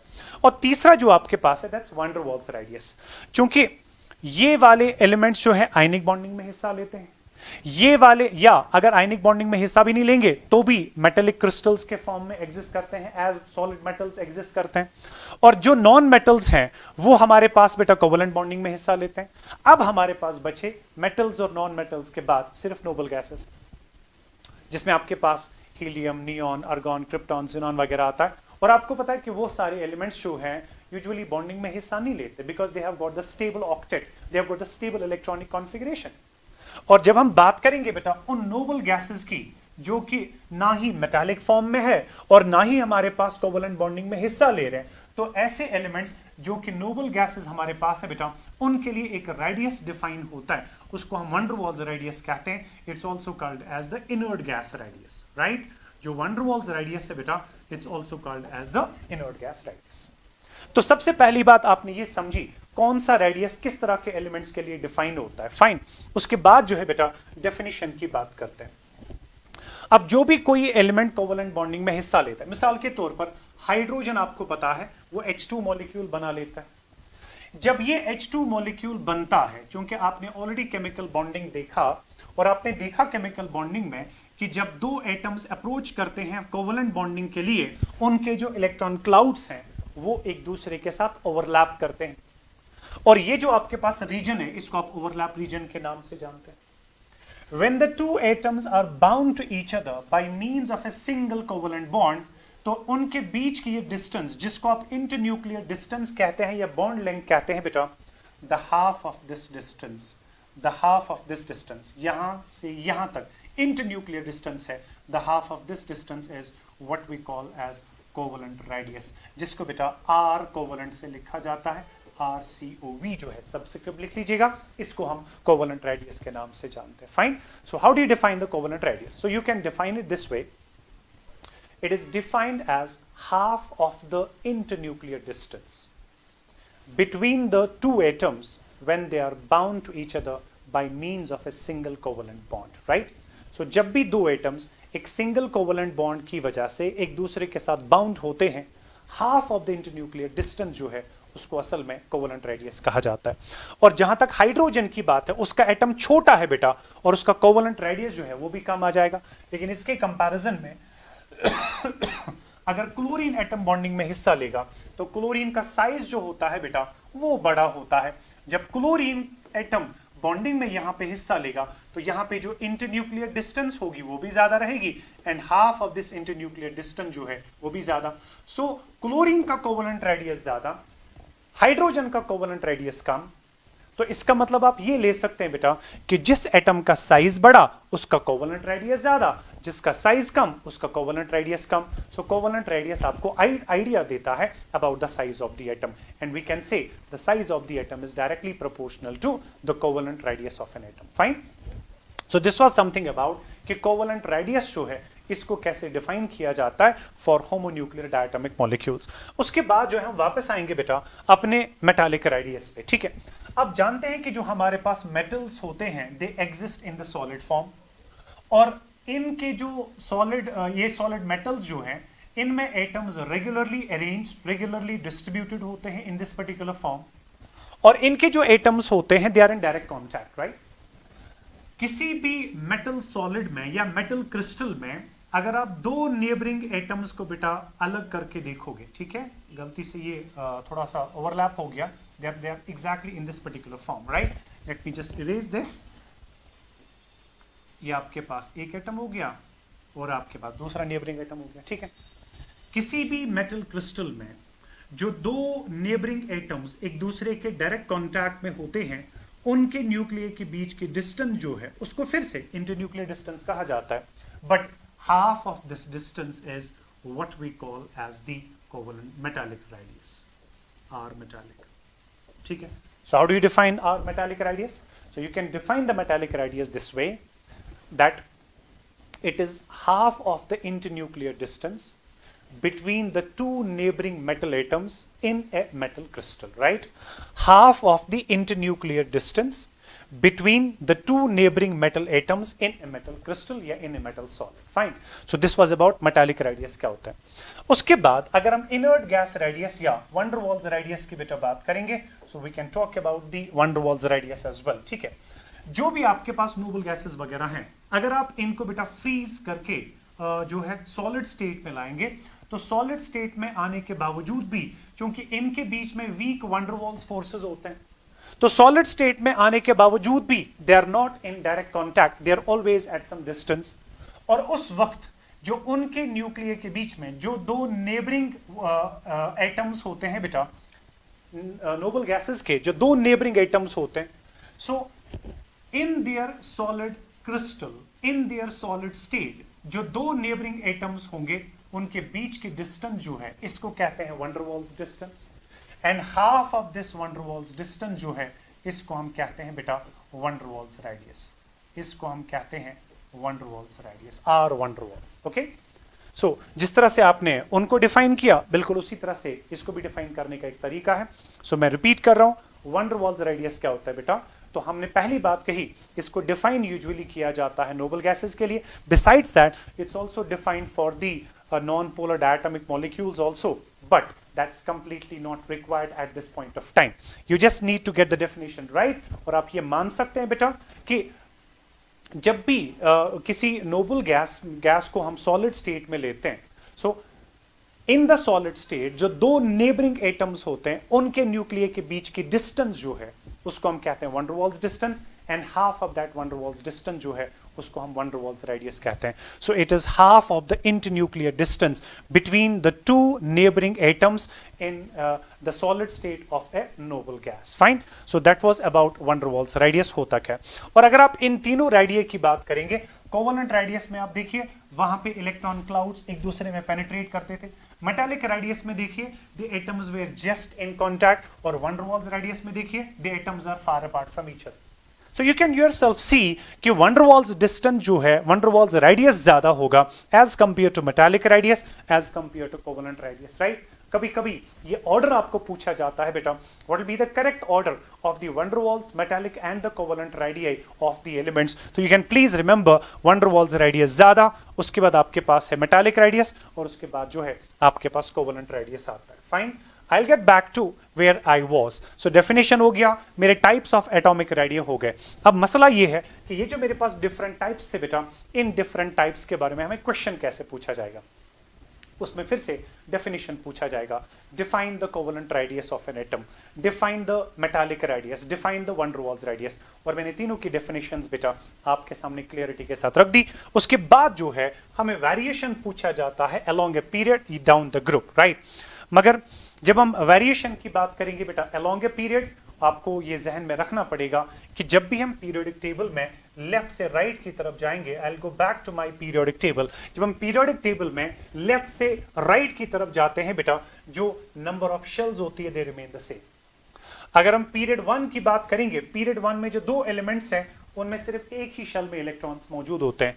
अगर हम सेकेंड पीरियड के एलिमेंट्स की बात करेंगे, इनमें मैक्सिमम 2 शेल्स होती हैं। तीसरे पीरियड की बात करेंगे, इन सारे एलिमेंट्स में सिर्फ 3 ही शेल्स हैं, इन सारे एलिमेंट्स में सिर्फ 4 शेल्स हैं, इन सारे एलिमेंट्स में सिर्फ 5 शेल्स हैं। सो एक पीरियड में जितने भी सारे एलिमेंट्स होते हैं उनमें नंबर ऑफ शेल्स सेम। अब जब नंबर ऑफ शेल सेम हो गया, लेकिन लेफ्ट से राइट की तरफ जाते जाते न्यूक्लियस में एक एक न्यूक्लियर चार्ज बढ़ता है due to increase in the number of protons, because you know atomic number increase होने का मतलब ये है न्यूक्लियस में नंबर ऑफ प्रोटॉन्स ज्यादा हो रहे हैं, और जितना न्यूक्लियस में नंबर ऑफ प्रोटॉन्स बढ़ते जाएंगे उतना न्यूक्लियर चार्ज जो है बेटा वो इंक्रीज होता जाएगा। और जितना न्यूक्लियस में न्यूक्लियर चार्ज बढ़ता चला गया, तो यहाँ पे अगर फॉर एग्जाम्पल सोडियम की बात करेंगे, यहाँ पे 11 प्रोटॉन जो है वो 3 शेल्स ऑफ इलेक्ट्रॉन्स को होल्ड कर रहे हैं, और जहां तक क्लोरीन की बात है बेटा, यहां पर भी वही 3 शेल्स हैं, लेकिन उनको 17 प्रोटॉन्स होल्ड कर रहे हैं। सो 17 प्रोटॉन्स जब यहां पे होल्ड करेंगे बेटा क्लोरीन के इलेक्ट्रॉन क्लाउड को, सो ऑब्वियसली वो इन 3 शेल्स में इलेक्ट्रॉन क्लाउड को ज्यादा स्ट्रांगली होल्ड करेंगे, जिसकी वजह से क्लोरीन का साइज छोटा पड़ेगा। और जहां तक सोडियम की बात है बेटा, इसमें वही 3 शेल्स हैं, लेकिन सिर्फ 11 प्रोटॉन्स न्यूक्लियस में मौजूद हैं, जिसकी वजह से वहां पे न्यूक्लियर चार्ज कम, इलेक्ट्रॉन क्लाउड पे फोर्स ऑफ अट्रैक्शन कम, और साइज जो होगा बेटा ऑब्वियसली ज्यादा होगा। अब जहां तक बात है बेटा, किसी भी पीरियड में जो लास्ट वाला ग्रुप है, वी आर एक्सपेक्टिंग कि लास्ट वाले ग्रुप का साइज जो है वो सबसे छोटा होना चाहिए, मगर लास्ट वाले ग्रुप का साइज जो है वो सबसे बड़ा होता है, क्योंकि जो लास्ट वाले ग्रुप के मेंबर्स हैं, इनका ना ही आप कोवेलेंट रेडियस मेजर कर पाते हैं, ना ही आप इनका मेटालिक रेडियस मेजर कर पाते हैं। जो इनका साइज आप बताते हैं बेटा, that is actually talk in terms of the van der Waals radius, क्योंकि इनका van der Waals radius अभी हमने देखा था, वो उन दोनों से हमेशा ज्यादा होता है। जब van der Waals radius covalent या मेटालिक रेडियस से ज्यादा हुआ, तो जाहिर सी बात है जब इनका रेडियस ज्यादा हुआ बेटा, तो इनके बारे में हम कहते हैं कि इनका साइज जो होता है वो ज्यादा हुआ करता है, because of their greater van der Waals radius। Fine, so this was something about what happens to across the period. अगर हम डाउन द ग्रुप जाएंगे, किसी भी ग्रुप में जब आप टॉप से बॉटम की तरफ आते हैं, हर एक स्टेज पे एक एक शेल बढ़ता है। हाइड्रोजन में सिर्फ एक ही इलेक्ट्रॉन मौजूद है एक शेल में। लिथियम में 3 इलेक्ट्रॉन्स हैं, पहली शेल में 2, दूसरी शेल में 1, यानी कि अब जाके 2 शेल्स हो गई। उसके बाद सोडियम में 3 शेल्स, पोटेशियम में 4, रुबीडियम में 5, सीजियम में 6, फ्रांसिसियम में 7 शेल्स होती हैं। और आपको यह पता है कि जिस भी पीरियड का जो भी नंबर है, वहां पे उतनी ही मैक्सिमम शेल्स मौजूद होती है। अब जब टॉप से बॉटम की तरफ आप जाते हो, एक एक शेल ऐड होता चला गया, तो कॉमन सेंस की बात है, the distance from the nucleus to the outer most shell जो है वो ऑब्वियसली इंक्रीज होता चला जाएगा, जिसकी वजह से एटॉमिक रेडियस जो होगा बेटा वो इंक्रीज हो जाएगा। अब अगर हमने एग्जामिनेशन में फॉर एग्जाम्पल ये क्वेश्चन आ गया, define atomic radius, give the variation of atomic radius across a period and down the group, right? So पहले पार्ट का जवाब क्या लिखेंगे, एटॉमिक रेडियस क्या है? It is the distance from the center of the nucleus to the outermost shell of electrons, done and dusted. और उसके बाद जब हम बात करेंगे बेटा give the variation, you can say as we move across a period from left to right, the atomic size gradually decreases due to increase in the nuclear charge, while it increases as we move from top to bottom in a group due to increase in the number of shells at each step. और उसके बाद आप last पे ये mention कर सकते हैं कि नोबल गैसेस का एटॉमिक रेडियस सबसे ज्यादा होता है, क्योंकि उनका एटॉमिक रेडियस एक्सप्रेस होता है in terms of van der Waals radius, जो कि हमेशा सबसे ज्यादा होता है। उसके बाद जो है बेटा हम वापस आएंगे अपनी स्लाइड पे जहां पे हम थे, what we are actually talking about, then we have got the exceptions, right? कि हमारे पास इसमें पीरियड सेकंड में एक एक्सेप्शन है बेटा, पीरियड थर्ड में रादर सेकंड में, size of oxygen is greater than the size of nitrogen. Covalent radius जो ऑक्सीजन का होता है वो कोवेलेंट रेडियस नाइट्रोजन से ज्यादा होता है। Now the point is why, ठीक है। अगर हम बेटा ऑक्सीजन नाइट्रोजन की पहले बात करेंगे, तो नाइट्रोजन का इलेक्ट्रॉनिक एटॉमिक नंबर उसका होता है 7 नाइट्रोजन के लिए, फाइन। और अगर हम उसके इलेक्ट्रॉनिक कॉन्फ़िगरेशन की बात करेंगे, it's 1s2 2s2, then we have 2p3। 2p3 आप जानते हैं, that's 2px1 2py1 and we have got 2pz1, right. और यहां पे जो आपके पास वैलेंस शेल में 3 ऑर्बिटल्स हैं, px, then we have got py, then we have got pz। इन 3 ऑर्बिटल्स में सिर्फ एक एक इलेक्ट्रॉन मौजूद है, since these 3 orbitals are at some distance from each other, जिसकी वजह से उनके बीच में रिपल्शन जो होता है वो कम होता है। लेकिन जब आप ऑक्सीजन की बेटा बात करेंगे, जिसका एटॉमिक नंबर 8 हुआ करता है, electronic configuration is 1s2 2s2, then we have 2p4। 2p4 का मतलब हुआ 2px2, then we have got 2py1, then we have got 2pz1, right. Normally हम एक्सपेक्ट करेंगे कि जब हम नाइट्रोजन से ऑक्सीजन की तरफ आएंगे, from left towards right, nitrogen के बाद आता है oxygen, we are actually expecting nitrogen के बाद oxygen, number of shell same, nuclear charge बढ़ गया, nucleus will attract the electron cloud more towards itself, और साइज ऑक्सीजन का कम होगा, नाइट्रोजन का ज्यादा। मगर है उल्टा, ऑक्सीजन का ही साइज ज्यादा है, नाइट्रोजन का कम, दैट इज द एक्सेप्शन। और वही एक्सेप्शन हम एक्सप्लेन कर रहे हैं कि ऐसा क्यों। अब अगर हम इसका जवाब देखें बेटा कि ऐसा क्यों हुआ, तो यू कैन सी कि जो हमारे पास ऑक्सीजन है उसमें वैलेंस शेल ऑर्बिटल 2px जो है या 2py या 2pz उसमें एक इलेक्ट्रॉन पेयर अप हो गया। ठीक है, जब यहां पे एक ऑर्बिटल में इलेक्ट्रॉन का पेयर अप हो गया तो इन इलेक्ट्रॉन्स के बीच में अब ये दो इलेक्ट्रॉन्स बेसिकली बहुत नजदीक रहते हैं with in the same orbital और उनके बीच में इंटर इलेक्ट्रॉनिक रिपल्शंस ज्यादा हो जाते हैं और इन इंटर इलेक्ट्रॉनिक रिपल्शंस की वजह से इलेक्ट्रॉन क्लाउड जो है बेटा वो थोड़ा सा एक्सपैंड हो जाता है और जब इलेक्ट्रॉन क्लाउड एक्सपैंड हो गया इसका मतलब यह है कि इलेक्ट्रॉन क्लाउड न्यूक्लियस से दूर चला गया जिसकी वजह से एटॉमिक साइज जो है वो इंक्रीज होता है। Now remains the point, sir nuclear charge भी तो बढ़ गया था, उसका क्या हुआ?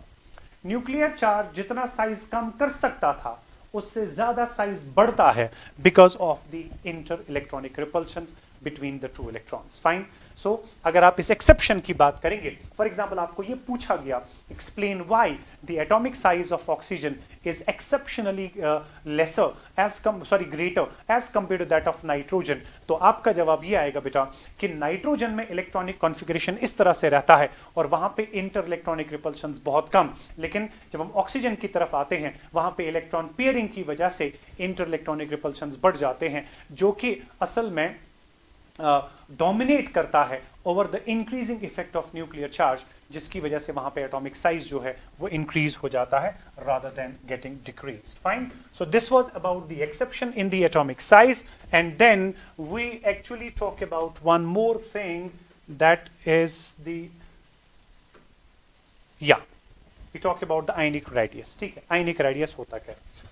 आपको पता है बेटा कि आयन जो है वो एक चार्ज स्पीशीज हुआ करती है और जब भी किसी एलिमेंट का एटम इलेक्ट्रॉन लूज या गेन करता है it gets converted to either a positively charged ion जिसको कैटायन कहते हैं और अगर गेन करता है it gets converted into negatively charged ion जिसको हम एनाइन कहते हैं। अब अगर हम किसी कैटायन की बात करें उसका भी अपना न्यूक्लियस, उसका भी अपना इलेक्ट्रॉन क्लाउड होगा। ठीक है, अगर हम किसी कैटायन की बात करें और अगर हम किसी एनाइन की बात करेंगे उसका भी अपना न्यूक्लियस, उसका भी अपना इलेक्ट्रॉन क्लाउड होता है। वहां पर भी आयनिक रेडियस वैसे ही डिफाइन होता है जैसे एटॉमिक रेडियस डिफाइन होता था, the distance between the centre of the nucleus to the outer most shell of the electrons in the ion, बस ऐड करना है सिर्फ इन द आयन, उसको बेटा आयनिक रेडियस कहा जाएगा। ठीक है, अब यहां पे हमें जो चीज पूछी जाती है दैट इज अबाउट कि कभी आपको लॉजिकल क्वेश्चन पूछा जाता है because you have to understand कि आपका पेपर जो है वो कन्वेंशनल वो डेफिनेशन से हट के थोड़ा सा सीबीएसई पैटर्न पे आ रहा है। ठीक है, अभी कंप्लीटली नहीं आया लेकिन सीबीएसई पैटर्न पे आ रहा है और सीबीएसई में क्वेश्चन जो है बेटा वो बिल्कुल ऐसे ही पूछे जाते हैं। आपको क्वेश्चन पूछा जाएगा कि एक कैटायन का साइज जो है क्या वो न्यूट्रल एटम से कम होता है या ज्यादा होता है, इस पे कमेंट करिए। ठीक है, एक एनाइन का साइज जो है क्या वो न्यूट्रल एटम से ज्यादा होता है या कम होता है, इस पे कमेंट करिए। या कभी सीधा पूछा जाएगा why is the size of cation less than the neutral atom या why is the size of anion more than the neutral atom, right? तो इस चीज को हम बेटा सिंपल तरीके में एक्सप्लेन करेंगे। मिसाल के तौर पर मेरे पास बेटा सोडियम एटम हो गया। ठीक है, सोडियम एटम में आपको पता है कि इसका एटॉमिक नंबर होता है 11, इलेक्ट्रॉनिक कॉन्फ़िगरेशन ऑफ 2, 8 एंड 1 और सोडियम एटम जो है इसमें असल में 3 शेल्स में इलेक्ट्रॉन्स मौजूद होते हैं, ये पहली, ये दूसरी और ये तीसरी। फाइन, जब ये सोडियम एटम सोडियम आयन में कन्वर्ट होता है ये असल में एक इलेक्ट्रॉन वैलेंस शेल का लूज कर देता है। फाइन, जब ये इलेक्ट्रॉन लूज हो गया तो ये पॉजिटिवली चार्ज्ड स्पीशीज बन गई, तो अब जाके इसमें इलेक्ट्रॉनिक कॉन्फ़िगरेशन कितना रहा 2 and 8 और इसमें 2 शेल्स ही रही, तो यहां पे आपका न्यूक्लियस हो गया और ये आपके पास बेटा 2 शेल्स में इलेक्ट्रॉन आ गए। अब यहां पे आप देख सकते हैं कि जब कोई न्यूट्रल एटम किसी कैटायन में कन्वर्ट होता है most of the times what happens is that कि एक इलेक्ट्रॉन लूज करने से या 2 इलेक्ट्रॉन लूज करने से most of the times एक शेल ही निकल जाता है, एक शेल ही लूज हो जाता है। जब न्यूट्रल एटम कैटायन में कन्वर्ट होते हुए एक शेल ही लूज कर बैठा तो कॉमन सेंस की बात है यहां पे न्यूट्रल एटम में साइज लेना पड़ेगा from the centre of the nucleus to the third shell, जबकि कैटायन में साइज लेना पड़ेगा from the centre of the nucleus to the second shell only.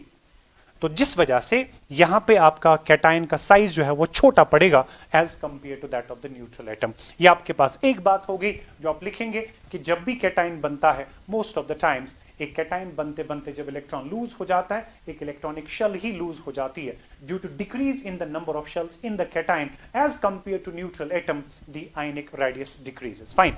और दूसरी बात आप ये याद रखेंगे बेटा, अगर फॉर एग्जांपल यहां पे इफेक्टिव न्यूक्लियर चार्ज की बात करेंगे, यहां पे 11 प्रोटॉन्स आपके पास थे न्यूट्रल एटम में जो कि 11 इलेक्ट्रॉन्स को होल्ड कर रहे थे, और वहां पे हर एक इलेक्ट्रॉन पे इन 11 प्रोटॉन्स का एक नेट न्यूक्लियर चार्ज होता है जिसको इफेक्टिव न्यूक्लियर चार्ज कहते हैं। और यहां पर आपके पास वही 11 प्रोटॉन्स है, बिकॉज इलेक्ट्रॉन लूज होने से नंबर ऑफ प्रोटॉन्स पे कोई फर्क नहीं पड़ता, number of protons remains the same, मगर इस बारी सिर्फ 10 इलेक्ट्रॉन्स है। अब खुद सोचिए, यहां पे 11 प्रोटॉन्स का इंफ्लुएंस 11 इलेक्ट्रॉन्स पे था, सो पर इलेक्ट्रॉन यहां पे एवरेज एक इफेक्टिव न्यूक्लियर चार्ज है, और यहां पर वही 11 प्रोटॉन सिर्फ 10 इलेक्ट्रॉन्स को होल्ड कर रहे हैं।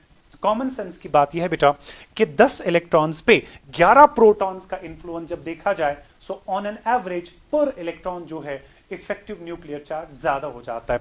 सो दूसरी वजह जो आप यहां पे मेंशन करोगे वो ये कि जब न्यूट्रल एटम कैटाइन में कन्वर्ट हो जाता है तो पर इलेक्ट्रॉन जो एवरेज इफेक्टिव न्यूक्लियर चार्ज होता है वो इंक्रीज हो जाता है, और जब भी इलेक्ट्रॉन क्लाउड पे एवरेज इफेक्टिव न्यूक्लियर चार्ज ज्यादा हो गया, the electron cloud will be pulled more close towards the nucleus, जिसकी वजह से जो कैटाइन का साइज है बेटा वो छोटा पड़ेगा। जबकि अगर हम एक न्यूट्रल एटम को एनायन के साथ बेटा कंपेयर करेंगे, मिसाल के तौर पर अगर मैं क्लोरीन की बात करूंगा, क्लोरीन का एटॉमिक नंबर होता है 17, 2, 8 एंड 7। जब ये एक इलेक्ट्रॉन गेन करके Cl नेगेटिव में कन्वर्ट हो जाता है बेटा, the electronic configuration becomes 2, 8 and 8।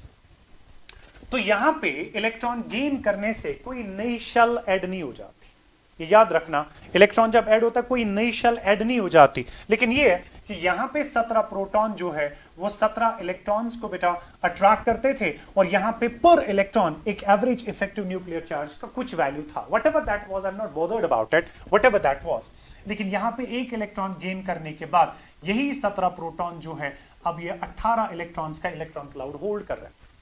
17 proton 17 electrons and now 17 protons 18 electrons को होल्ड कर रहे हैं, जिसकी वजह से एक इलेक्ट्रॉन पे यहां पे on an average effective nuclear charge जो है बेटा वो डिक्रीज हो जाएगा। जब वो डिक्रीज हुआ तो एटॉमिक साइज जो है वो ऑब्वियसली जब इलेक्ट्रॉन्स ने कम न्यूक्लियर चार्ज एक्सपीरियंस करना शुरू किया तो उसकी वजह से इलेक्ट्रॉन क्लाउड न्यूक्लियस से दूर जाएगा और साइज जो है वो ज्यादा हो जाएगा। So conclusion we have cation का साइज न्यूट्रल एटम के कंपैरिजन में कम due to two possible reasons. Number 1, cation बनते बनते कभी कभी एक शेल ही लॉस हो जाता है, जिसकी वजह से नंबर ऑफ शेल्स कम और साइज कम हो जाता है। और दूसरी बात, कैटाइन बनते बनते नंबर ऑफ इलेक्ट्रॉन्स कम हो जाते हैं, जिसकी वजह से जो average effective nuclear charge electron के ऊपर होता है वो बढ़ जाता है, और जब इलेक्ट्रॉन्स पे इफेक्टिव न्यूक्लियर चार्ज बढ़ गया तो साइज जो होगा वो कम होगा। इसी तरह से जब एनाइन की बात करेंगे तो एनाइन में आप यही एक रीजन मेंशन करोगे कि जब एक एटम इलेक्ट्रॉन गेन करके एनाइन में कन्वर्ट हो जाता है तो वो एनाइन में एवरेज इफेक्टिव न्यूक्लियर चार्ज जो एक इलेक्ट्रॉन पे होता है वो कम हो जाता है। जब average effective nuclear charge electron पे कम हुआ तो जाहिर सी बात ये है that electron cloud will get loosened, और उसकी वजह से आपका जो एटॉमिक साइज है बेटा आयन में वो असल में ज्यादा हो जाएगा। बहरहाल उसके बाद जो है हम आखिरी बात करेंगे एटॉमिक रेडियस में, that's about the isoelectronic species. Fine. This will be about the isoelectronic species. Okay. Isoelectronic species. Isoelectronic species पे जब क्वेश्चन की बात करेंगे तो सीधा कभी कभी 1 मार्क का सवाल आता है, व्हाट आर isoelectronic species, और कभी कभार जो है 2 मार्क का आता है, what are isoelectronic species, give examples. और कभी कभी जो है आपको आइसोइलेक्ट्रॉनिक स्पीशीज में जो जो एटॉमिक साइजेस या आयनिक साइजेस होते हैं बेटा इनका ऑर्डर पूछा जाता है। फाइन। तो तीनों चीजें जो है इस पर्टिकुलर पार्ट में हम कवर करेंगे। तो अगर हम आइसोइलेक्ट्रॉनिक स्पीशीज की बात करेंगे तो these are the species having same number of electrons, right, species having same number of electrons. जब भी कोई दो या दो से ज्यादा स्पीशीज ऐसी होती हैं जिनमें बराबर इक्वल नंबर ऑफ इलेक्ट्रॉन्स मौजूद होते हैं बेटा, इन सारी स्पीशीज को आइसो इलेक्ट्रॉनिक स्पीशीज कहते हैं। फॉर एग्जाम्पल अगर हम O2 नेगेटिव की बात करेंगे, अगर हम फॉर एग्जाम्पल F नेगेटिव की बात करेंगे, अगर हम नियॉन की बेटा बात करेंगे, अगर हम Na पॉजिटिव की बात करेंगे, अगर हम Mg2 पॉजिटिव की बात करेंगे, ये सारी स्पीशीज जो है they are actually 10 electron systems. कैसे, वो आप देख सकते हो। ऑक्सीजन आपको पता है इसका एटॉमिक नंबर होता है 8 और इसमें 8 इलेक्ट्रॉन्स मौजूद होते हैं, लेकिन 2 नेगेटिव चार्ज होने का मतलब ये हुआ इसने 2 इलेक्ट्रॉन्स को गेन किया हुआ है बेटा, so that makes it A 10 electron system. Fluorine का एटॉमिक नंबर होता है 9, एक इलेक्ट्रॉन गेन करने के बाद 10 इलेक्ट्रॉन काउंट बनता है, सो that way it's again A 10 electron system. Neon यहाँ पे आपका न्यूट्रल एटम है बेटा और इसमें इसका एटॉमिक नंबर होता है 10, so that means 10 electron system. Sodium का एटॉमिक नंबर था 11, लेकिन जब ये Na पॉजिटिव बना गया इसने एक इलेक्ट्रॉन को लूज कर दिया बेटा, और एक इलेक्ट्रॉन लूज करने के बाद ये भी बचा 10 इलेक्ट्रॉन सिस्टम। और ये आपका मैग्नीशियम जो है बेटा, इसका एटॉमिक नंबर 12 था, लेकिन 2 पॉजिटिव चार्ज का मतलब है इसने 2 इलेक्ट्रॉन्स को लूज कर दिया, वहां बचे आपके पास 10 इलेक्ट्रॉन्स। ये सारी स्पीशीज में क्योंकि नंबर ऑफ इलेक्ट्रॉन्स बराबर हैं, इन सारी स्पीशीज को बेटा हम आइसो इलेक्ट्रॉनिक स्पीशीज के नाम से जानेंगे। और इन सारी आइसो इलेक्ट्रॉनिक स्पीशीज का कभी कभी आपको साइज जो है उसका ऑर्डर पूछा जाता है, इनमें से कौन सबसे बड़ा कौन सबसे छोटा।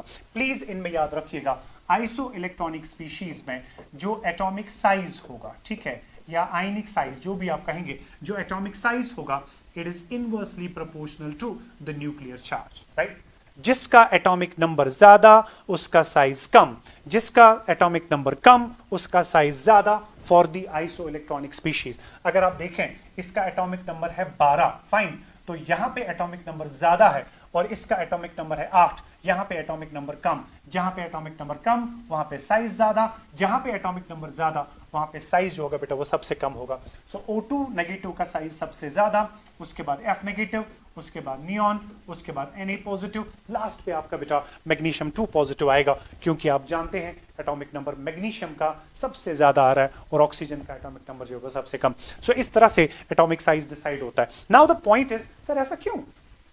How did you do that, right? You can see क्योंकि मैग्नीशियम में वही 10 इलेक्ट्रॉन्स है, लेकिन यहां पे 10 इलेक्ट्रॉन्स को 12 प्रोटॉन्स होल्ड कर रहे हैं, क्योंकि एटॉमिक नंबर 12 है। जब 12 प्रोटॉन्स 10 इलेक्ट्रॉन्स को यहां पे होल्ड करेंगे, और ऑक्सीजन में एटॉमिक नंबर होता है 8 और वहां पे सिर्फ 8 प्रोटॉन्स 10 इलेक्ट्रॉन्स को होल्ड कर रहे हैं, तो यहां पे एवरेज इफेक्टिव न्यूक्लियर चार्ज पर इलेक्ट्रॉन ज्यादा होगा। इस वजह से न्यूक्लियस इलेक्ट्रॉन क्लाउड को स्ट्रांगली होल्ड करेगा, और यहां पे एवरेज इफेक्टिव न्यूक्लियर चार्ज पर इलेक्ट्रॉन जो है बेटा वो कम होगा, जिसकी वजह से न्यूक्लियस इलेक्ट्रॉन क्लाउड को उतना समेट नहीं पाएगा और वहां पे साइज जो होगा वो ज्यादा होगा। Fine, so this was all about the atomic radius. कितने टाइप्स, कितने तरीकों से एटॉमिक रेडियस को एक्सप्रेस किया जाता है, और उसके बाद जो है बेटा वी टॉक्ड अबाउट इसका वेरिएशन क्या रहता है across the period down the group. We talked about an exception as well and talked about the ionic radius, cation, anion, neutral atom comparison क्या रहता है, और उसके बाद जो है बेटा we talked about the isoelectronic species as well.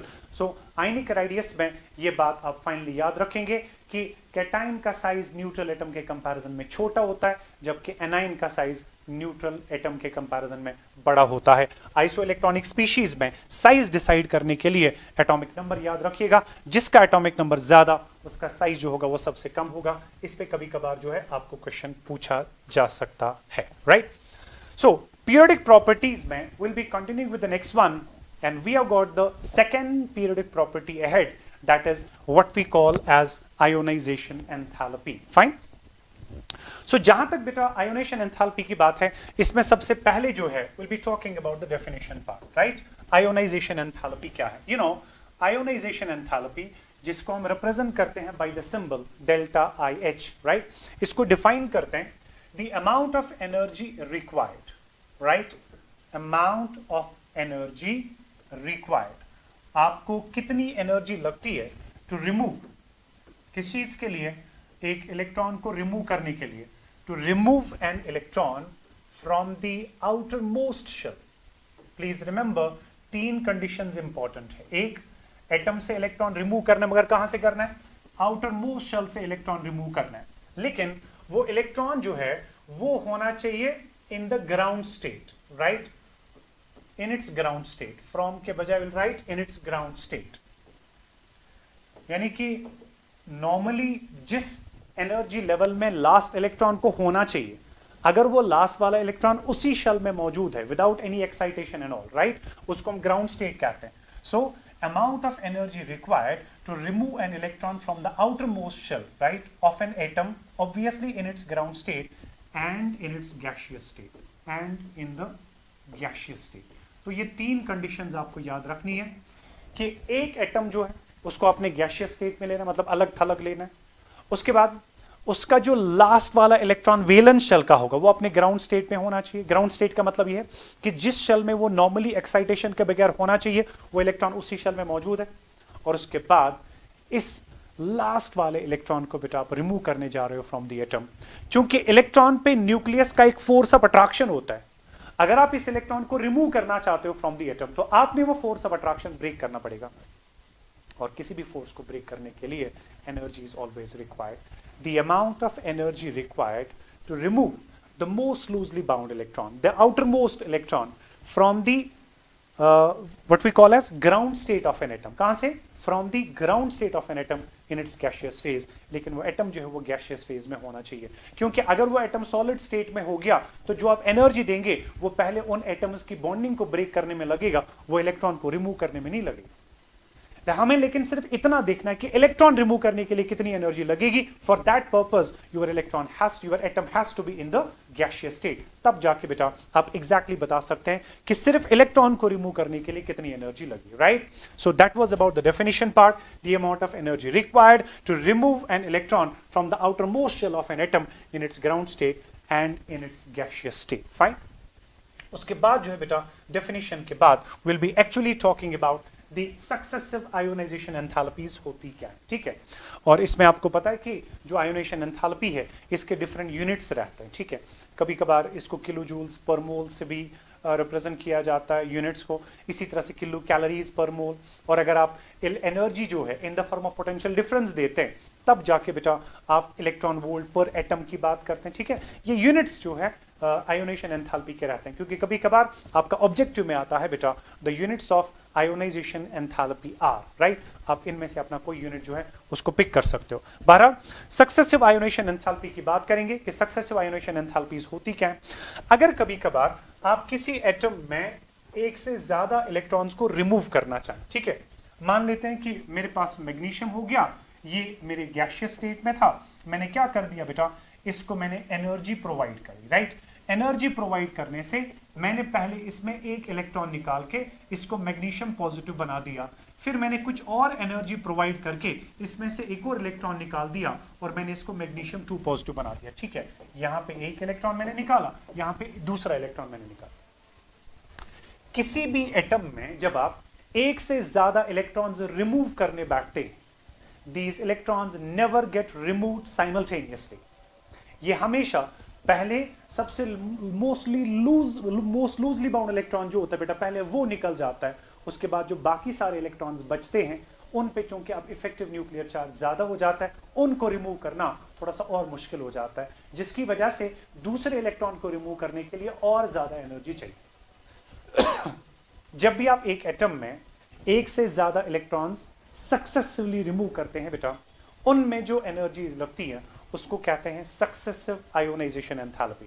और याद रखना पहला इलेक्ट्रॉन रिमूव करने में एनर्जी हमेशा कम लगती है as compare to second electron, और तीसरा इलेक्ट्रॉन रिमूव करने में हमेशा एनर्जी ज्यादा लगती है as compare to second electron. So that way जो तीसरी आयोनाइजेशन एंथैल्पी है that will be always greater as compared to second ionization enthalpy, which will be always greater as compared to first ionization enthalpy।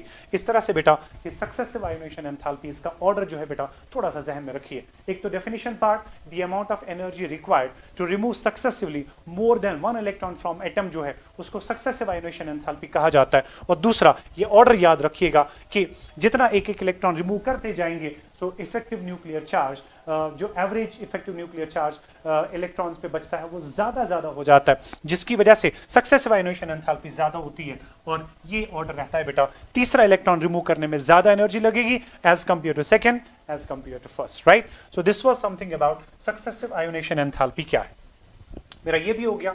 उसके बाद जो है किन factors पे ionisation enthalpy depend करती है।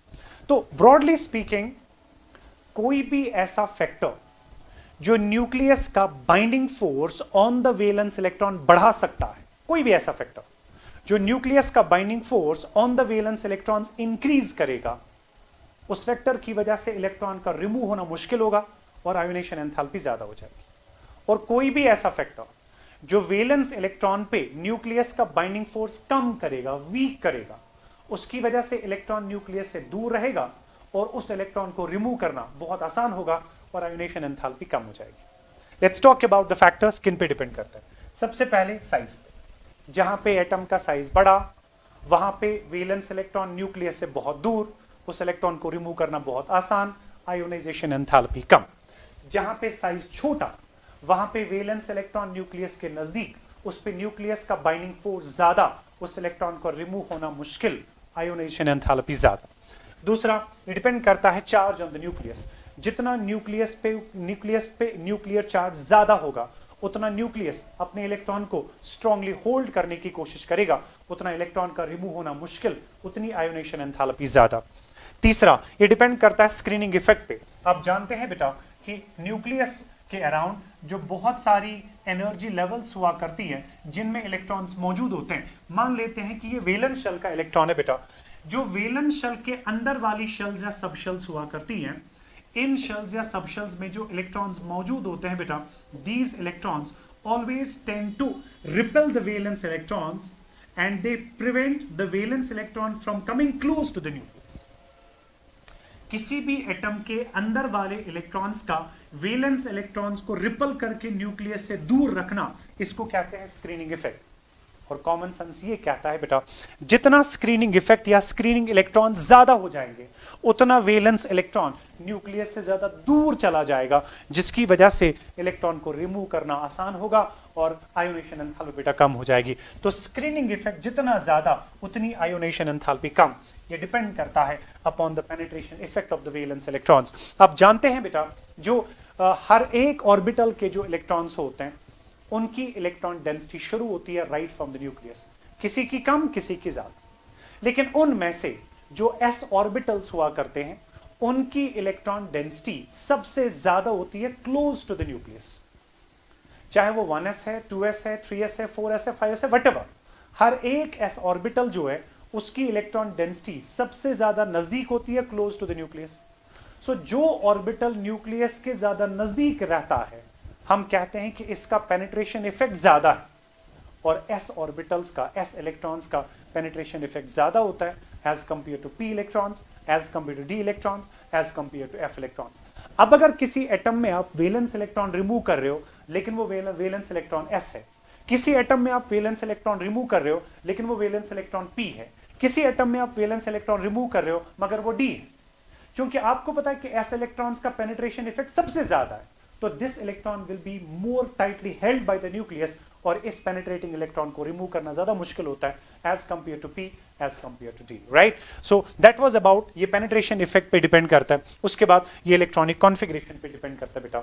अगर किसी एटम का इलेक्ट्रॉनिक कॉन्फ़िगरेशन बहुत स्टेबल है, वो कभी भी उस स्टेबल इलेक्ट्रॉनिक कॉन्फ़िगरेशन को छोड़ने के लिए तैयार नहीं होगा, right. So that way from a stable electronic configuration it is very difficult to remove an electron because an atom will never let you do that. अब अगर आप करना चाहते हैं तो you need the investment of lot of energy. So जहां पे electronic configuration stable, वहां पे बेटा आयोनाइजेशन एंथैल्पी जो है वो ज्यादा हुआ करती है। और उसके बाद जो है बेटा will be talking about variation. अब ये सारे फैक्टर्स जो हैं इनके बारे में सीधा आपको सवाल आता है। Define ionisation enthalpy, discuss the various factors affecting ionisation enthalpy. सारे फैक्टर्स के बारे में मैंने एक एक करके आपके साथ बात की बेटा।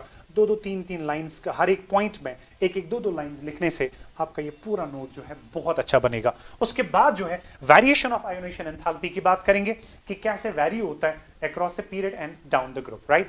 सो जो ही आप अक्रॉस ए पीरियड जाते हैं from left to right, right, from left towards right, you know, left से राइट की तरफ जाते जाते साइज छोटा हो जाता है, न्यूक्लियर चार्ज बढ़ता है, साइज छोटा हो जाता है। सो न्यूक्लियस का इन्फ्लुएंस वैलेंस इलेक्ट्रॉन्स पे ज्यादा होता चला जाएगा, जिसकी वजह से वैलेंस इलेक्ट्रॉन्स का रिमूव होना बहुत मुश्किल हो जाता है बेटा, और आयोनेशन एंथैल्पी जो है वो ज्यादा होती चली जाती है।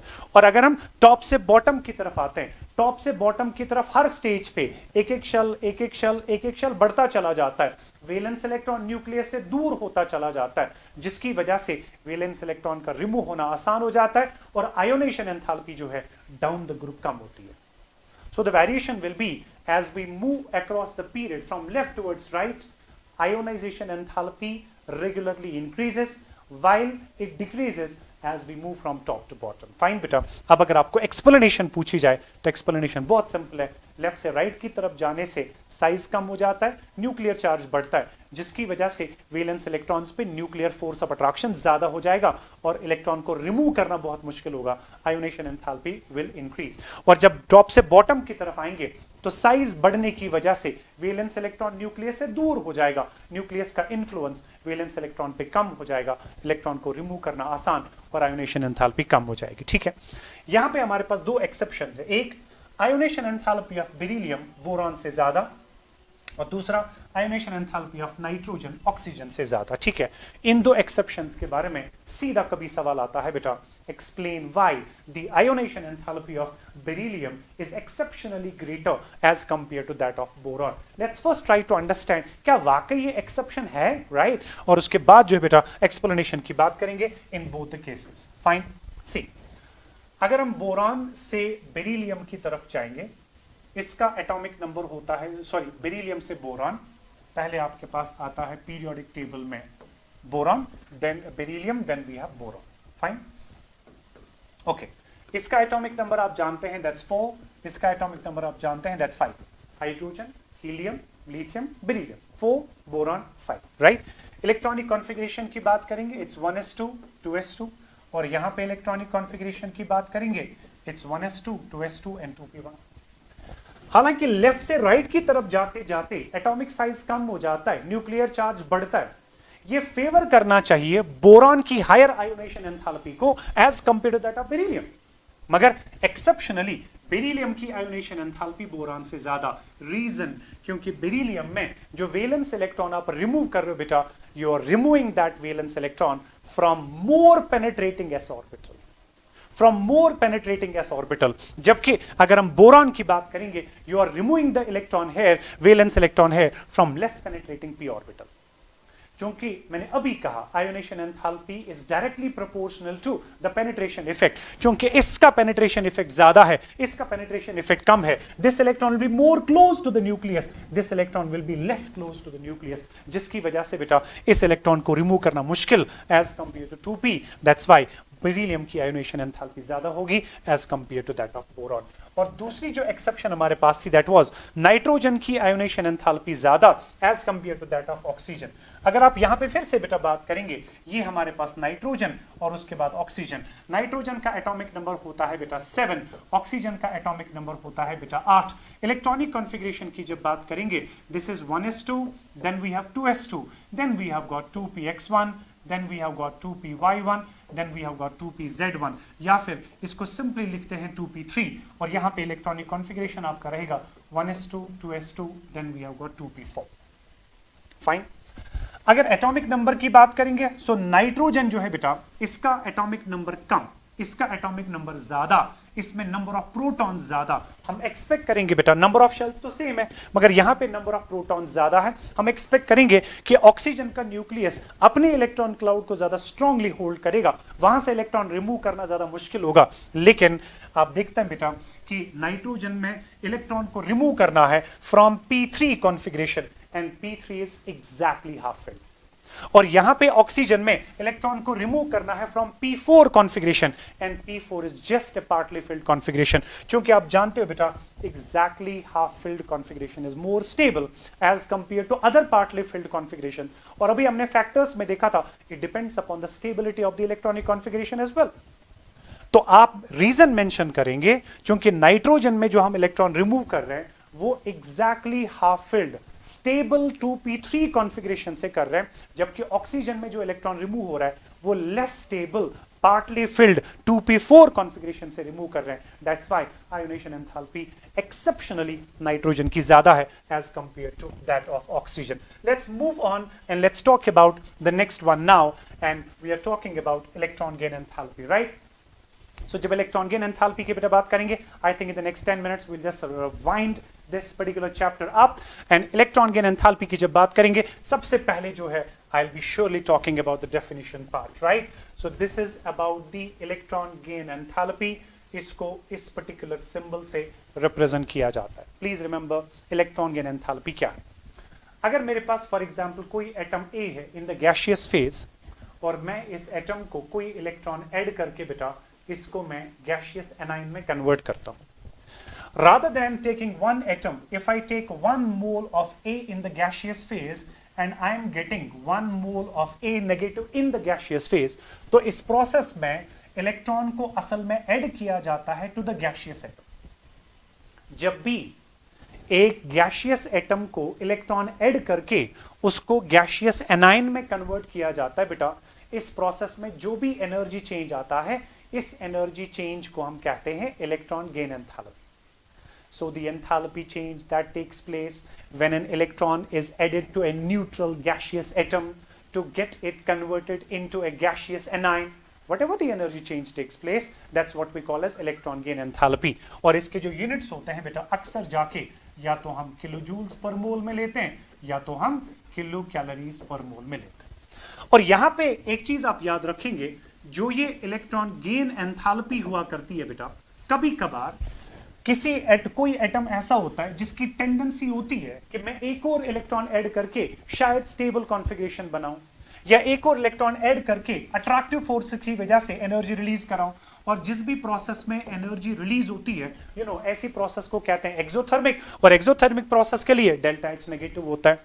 लाइकवाइज अगर हम बेटा बात करेंगे किसी प्रोसेस में जहां पे इलेक्ट्रॉन आप किसी एटम को ऐड कर रहे हो लेकिन उसकी स्टेबिलिटी पे कोई फर्क नहीं पड़ता, तो वहां पे ना ही एनर्जी देनी पड़ती है और ना ही एनर्जी वहां से निकल आती है. और ऐसी सूरत में इलेक्ट्रॉन गेन एंथैल्पी जो है दैट कैन बी जीरो.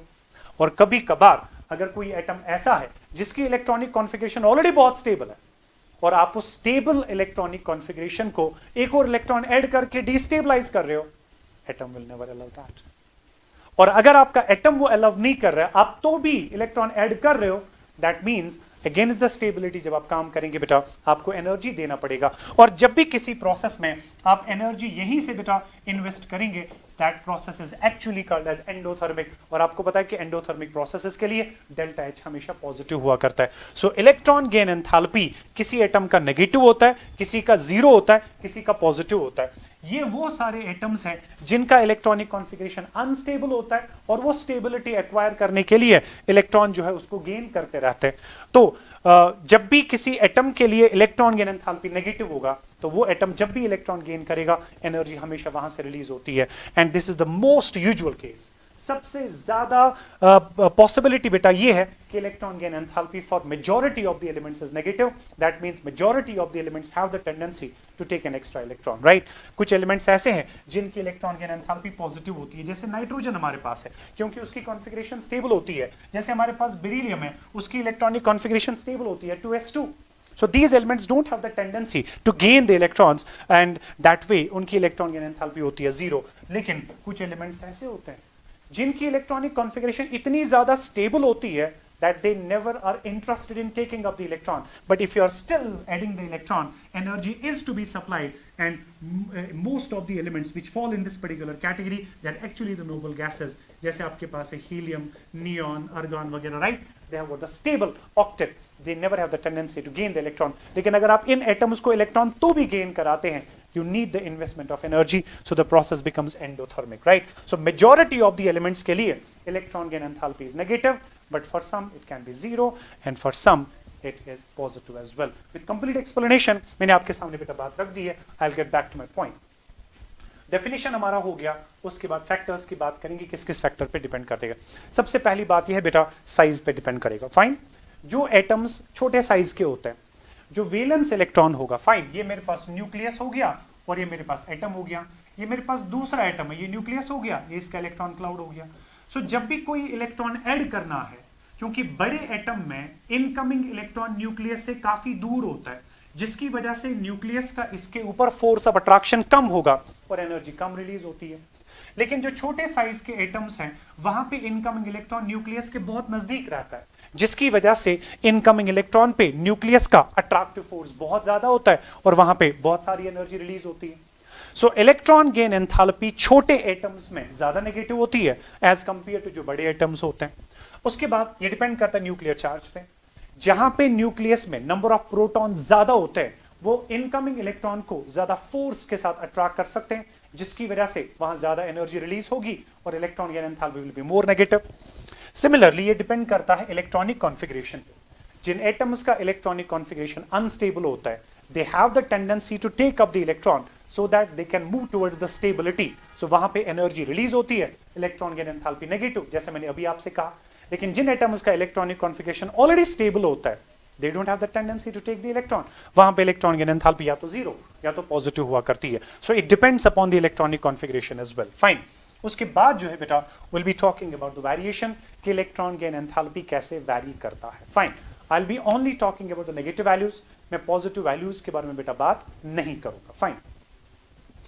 अब आपको बस इतना देखना है कि कोई भी ऐसा फैक्टर जो इनकमिंग इलेक्ट्रॉन को न्यूक्लियस के ज्यादा नजदीक ला पाएगा वो हमेशा इलेक्ट्रॉन गेन एंथैल्पी को ज्यादा नेगेटिव बनाएगा, और कोई भी ऐसा फैक्टर जो इनकमिंग इलेक्ट्रॉन को न्यूक्लियस से दूर रखता है वो हमेशा न्यूक्लियस का force of attraction incoming electron पे कम करेगा और वहां पे इलेक्ट्रॉन गेन एंथैल्पी जो है बेटा वो हमेशा कम नेगेटिव हो जाएगी। राइट? यानी कि less energy will be release and you can say electron gain enthalpy is less. Right बेटा?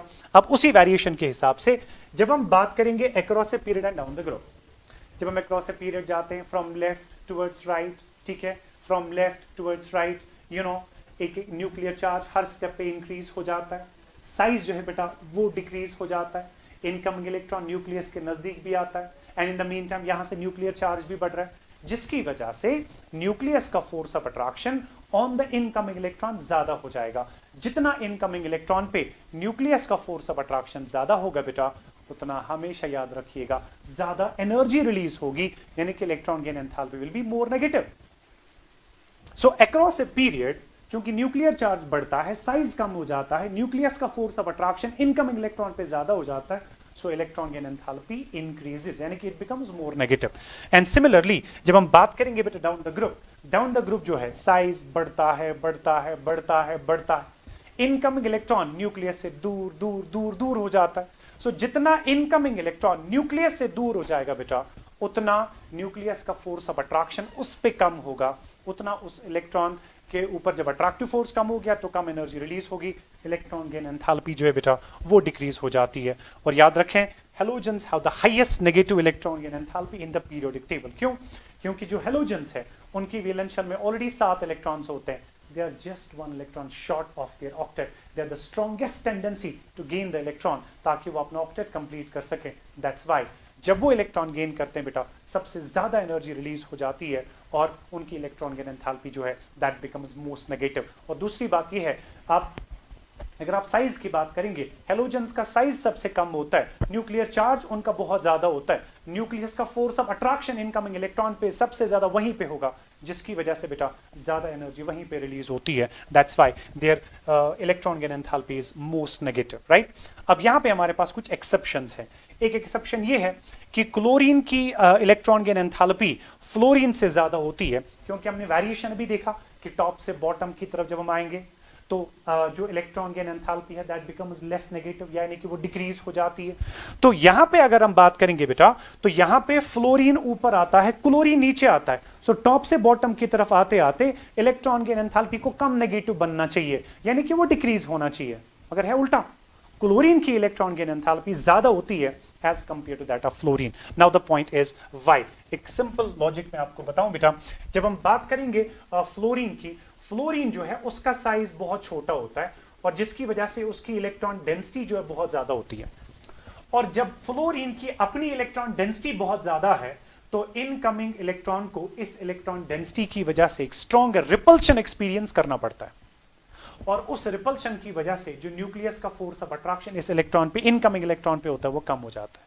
जबकि अगर हम क्लोरीन की बात करेंगे, उसका साइज चूंकि फ्लोरीन से थोड़ा बड़ा होता है, वहां पे जो है उसके अपने इलेक्ट्रॉन्स डिस्ट्रीब्यूटेड होते हैं ओवर अ लार्जर वॉल्यूम, जिसकी वजह से वहां पे चार्ज डेंसिटी कम होती है, और चार्ज डेंसिटी कम होने की वजह से इनकमिंग इलेक्ट्रॉन को अंदर वाले इलेक्ट्रॉन से बेटा कोई स्ट्रॉन्ग रिपल्शन एक्सपीरियंस नहीं करना पड़ता। वहां पे अट्रैक्टिव फोर्सेस काफी ज्यादा डोमिनेट करता है as compared to in this particular case. That's why जहां पे अट्रैक्टिव फोर्स ज्यादा होगा बेटा, वहां पे ज्यादा एनर्जी रिलीज हो जाती है। और दूसरी एक्सेप्शन आपने अभी देखी थी कि अगर हम नाइट्रोजन और ऑक्सीजन की बात करेंगे, नाइट्रोजन के बाद आता है ऑक्सीजन, इसमें नंबर ऑफ प्रोटॉन ज्यादा है, नंबर ऑफ शेल सेम है। यू शेल बी एक्सपेक्टिंग कि ऑक्सीजन जो है बेटा, इसकी ज्यादा टेंडेंसी होनी चाहिए to gain an electron, right. इसकी जो if I just go back to the exception, it's nitrogen and carbon, sorry, nitrogen and carbon, okay, nitrogen and carbon, fine. So पहले हमारे पास कार्बन आता है, उसके बाद नाइट्रोजन आता है, इसका एटॉमिक नंबर आपका 6, इसका एटॉमिक नंबर आपका आता है 7, राइट। तो इसका साइज आपके पास छोटा, इसका साइज थोड़ा सा आपके पास बड़ा। जब हम लेफ्ट से राइट की तरफ जाते हैं, आप जानते हैं बेटा कि लेफ्ट से राइट की तरफ जाते जाते न्यूक्लियर चार्ज ज्यादा, साइज कम, न्यूक्लियस का फोर्स ऑफ अट्रैक्शन ज्यादा हो जाता है, जिसकी वजह से बेटा इलेक्ट्रॉन का जो इनकमिंग इलेक्ट्रॉन है बेटा, उस पे फोर्स ऑफ अट्रैक्शन ज्यादा हो जाएगा। और नाइट्रोजन वाले केस में इलेक्ट्रॉन गेन एंथैल्पी ज्यादा नेगेटिव होनी चाहिए as compare to that in the carbon, right. मगर केस उल्टा है, नाइट्रोजन जो है उसकी कम है as compare to carbon. Reason, क्योंकि नाइट्रोजन की इलेक्ट्रॉनिक कॉन्फ़िगरेशन ऑलरेडी स्टेबल होती है, दिस इज 2p3, जबकि कार्बन की कॉन्फ़िगरेशन होती है 2p2।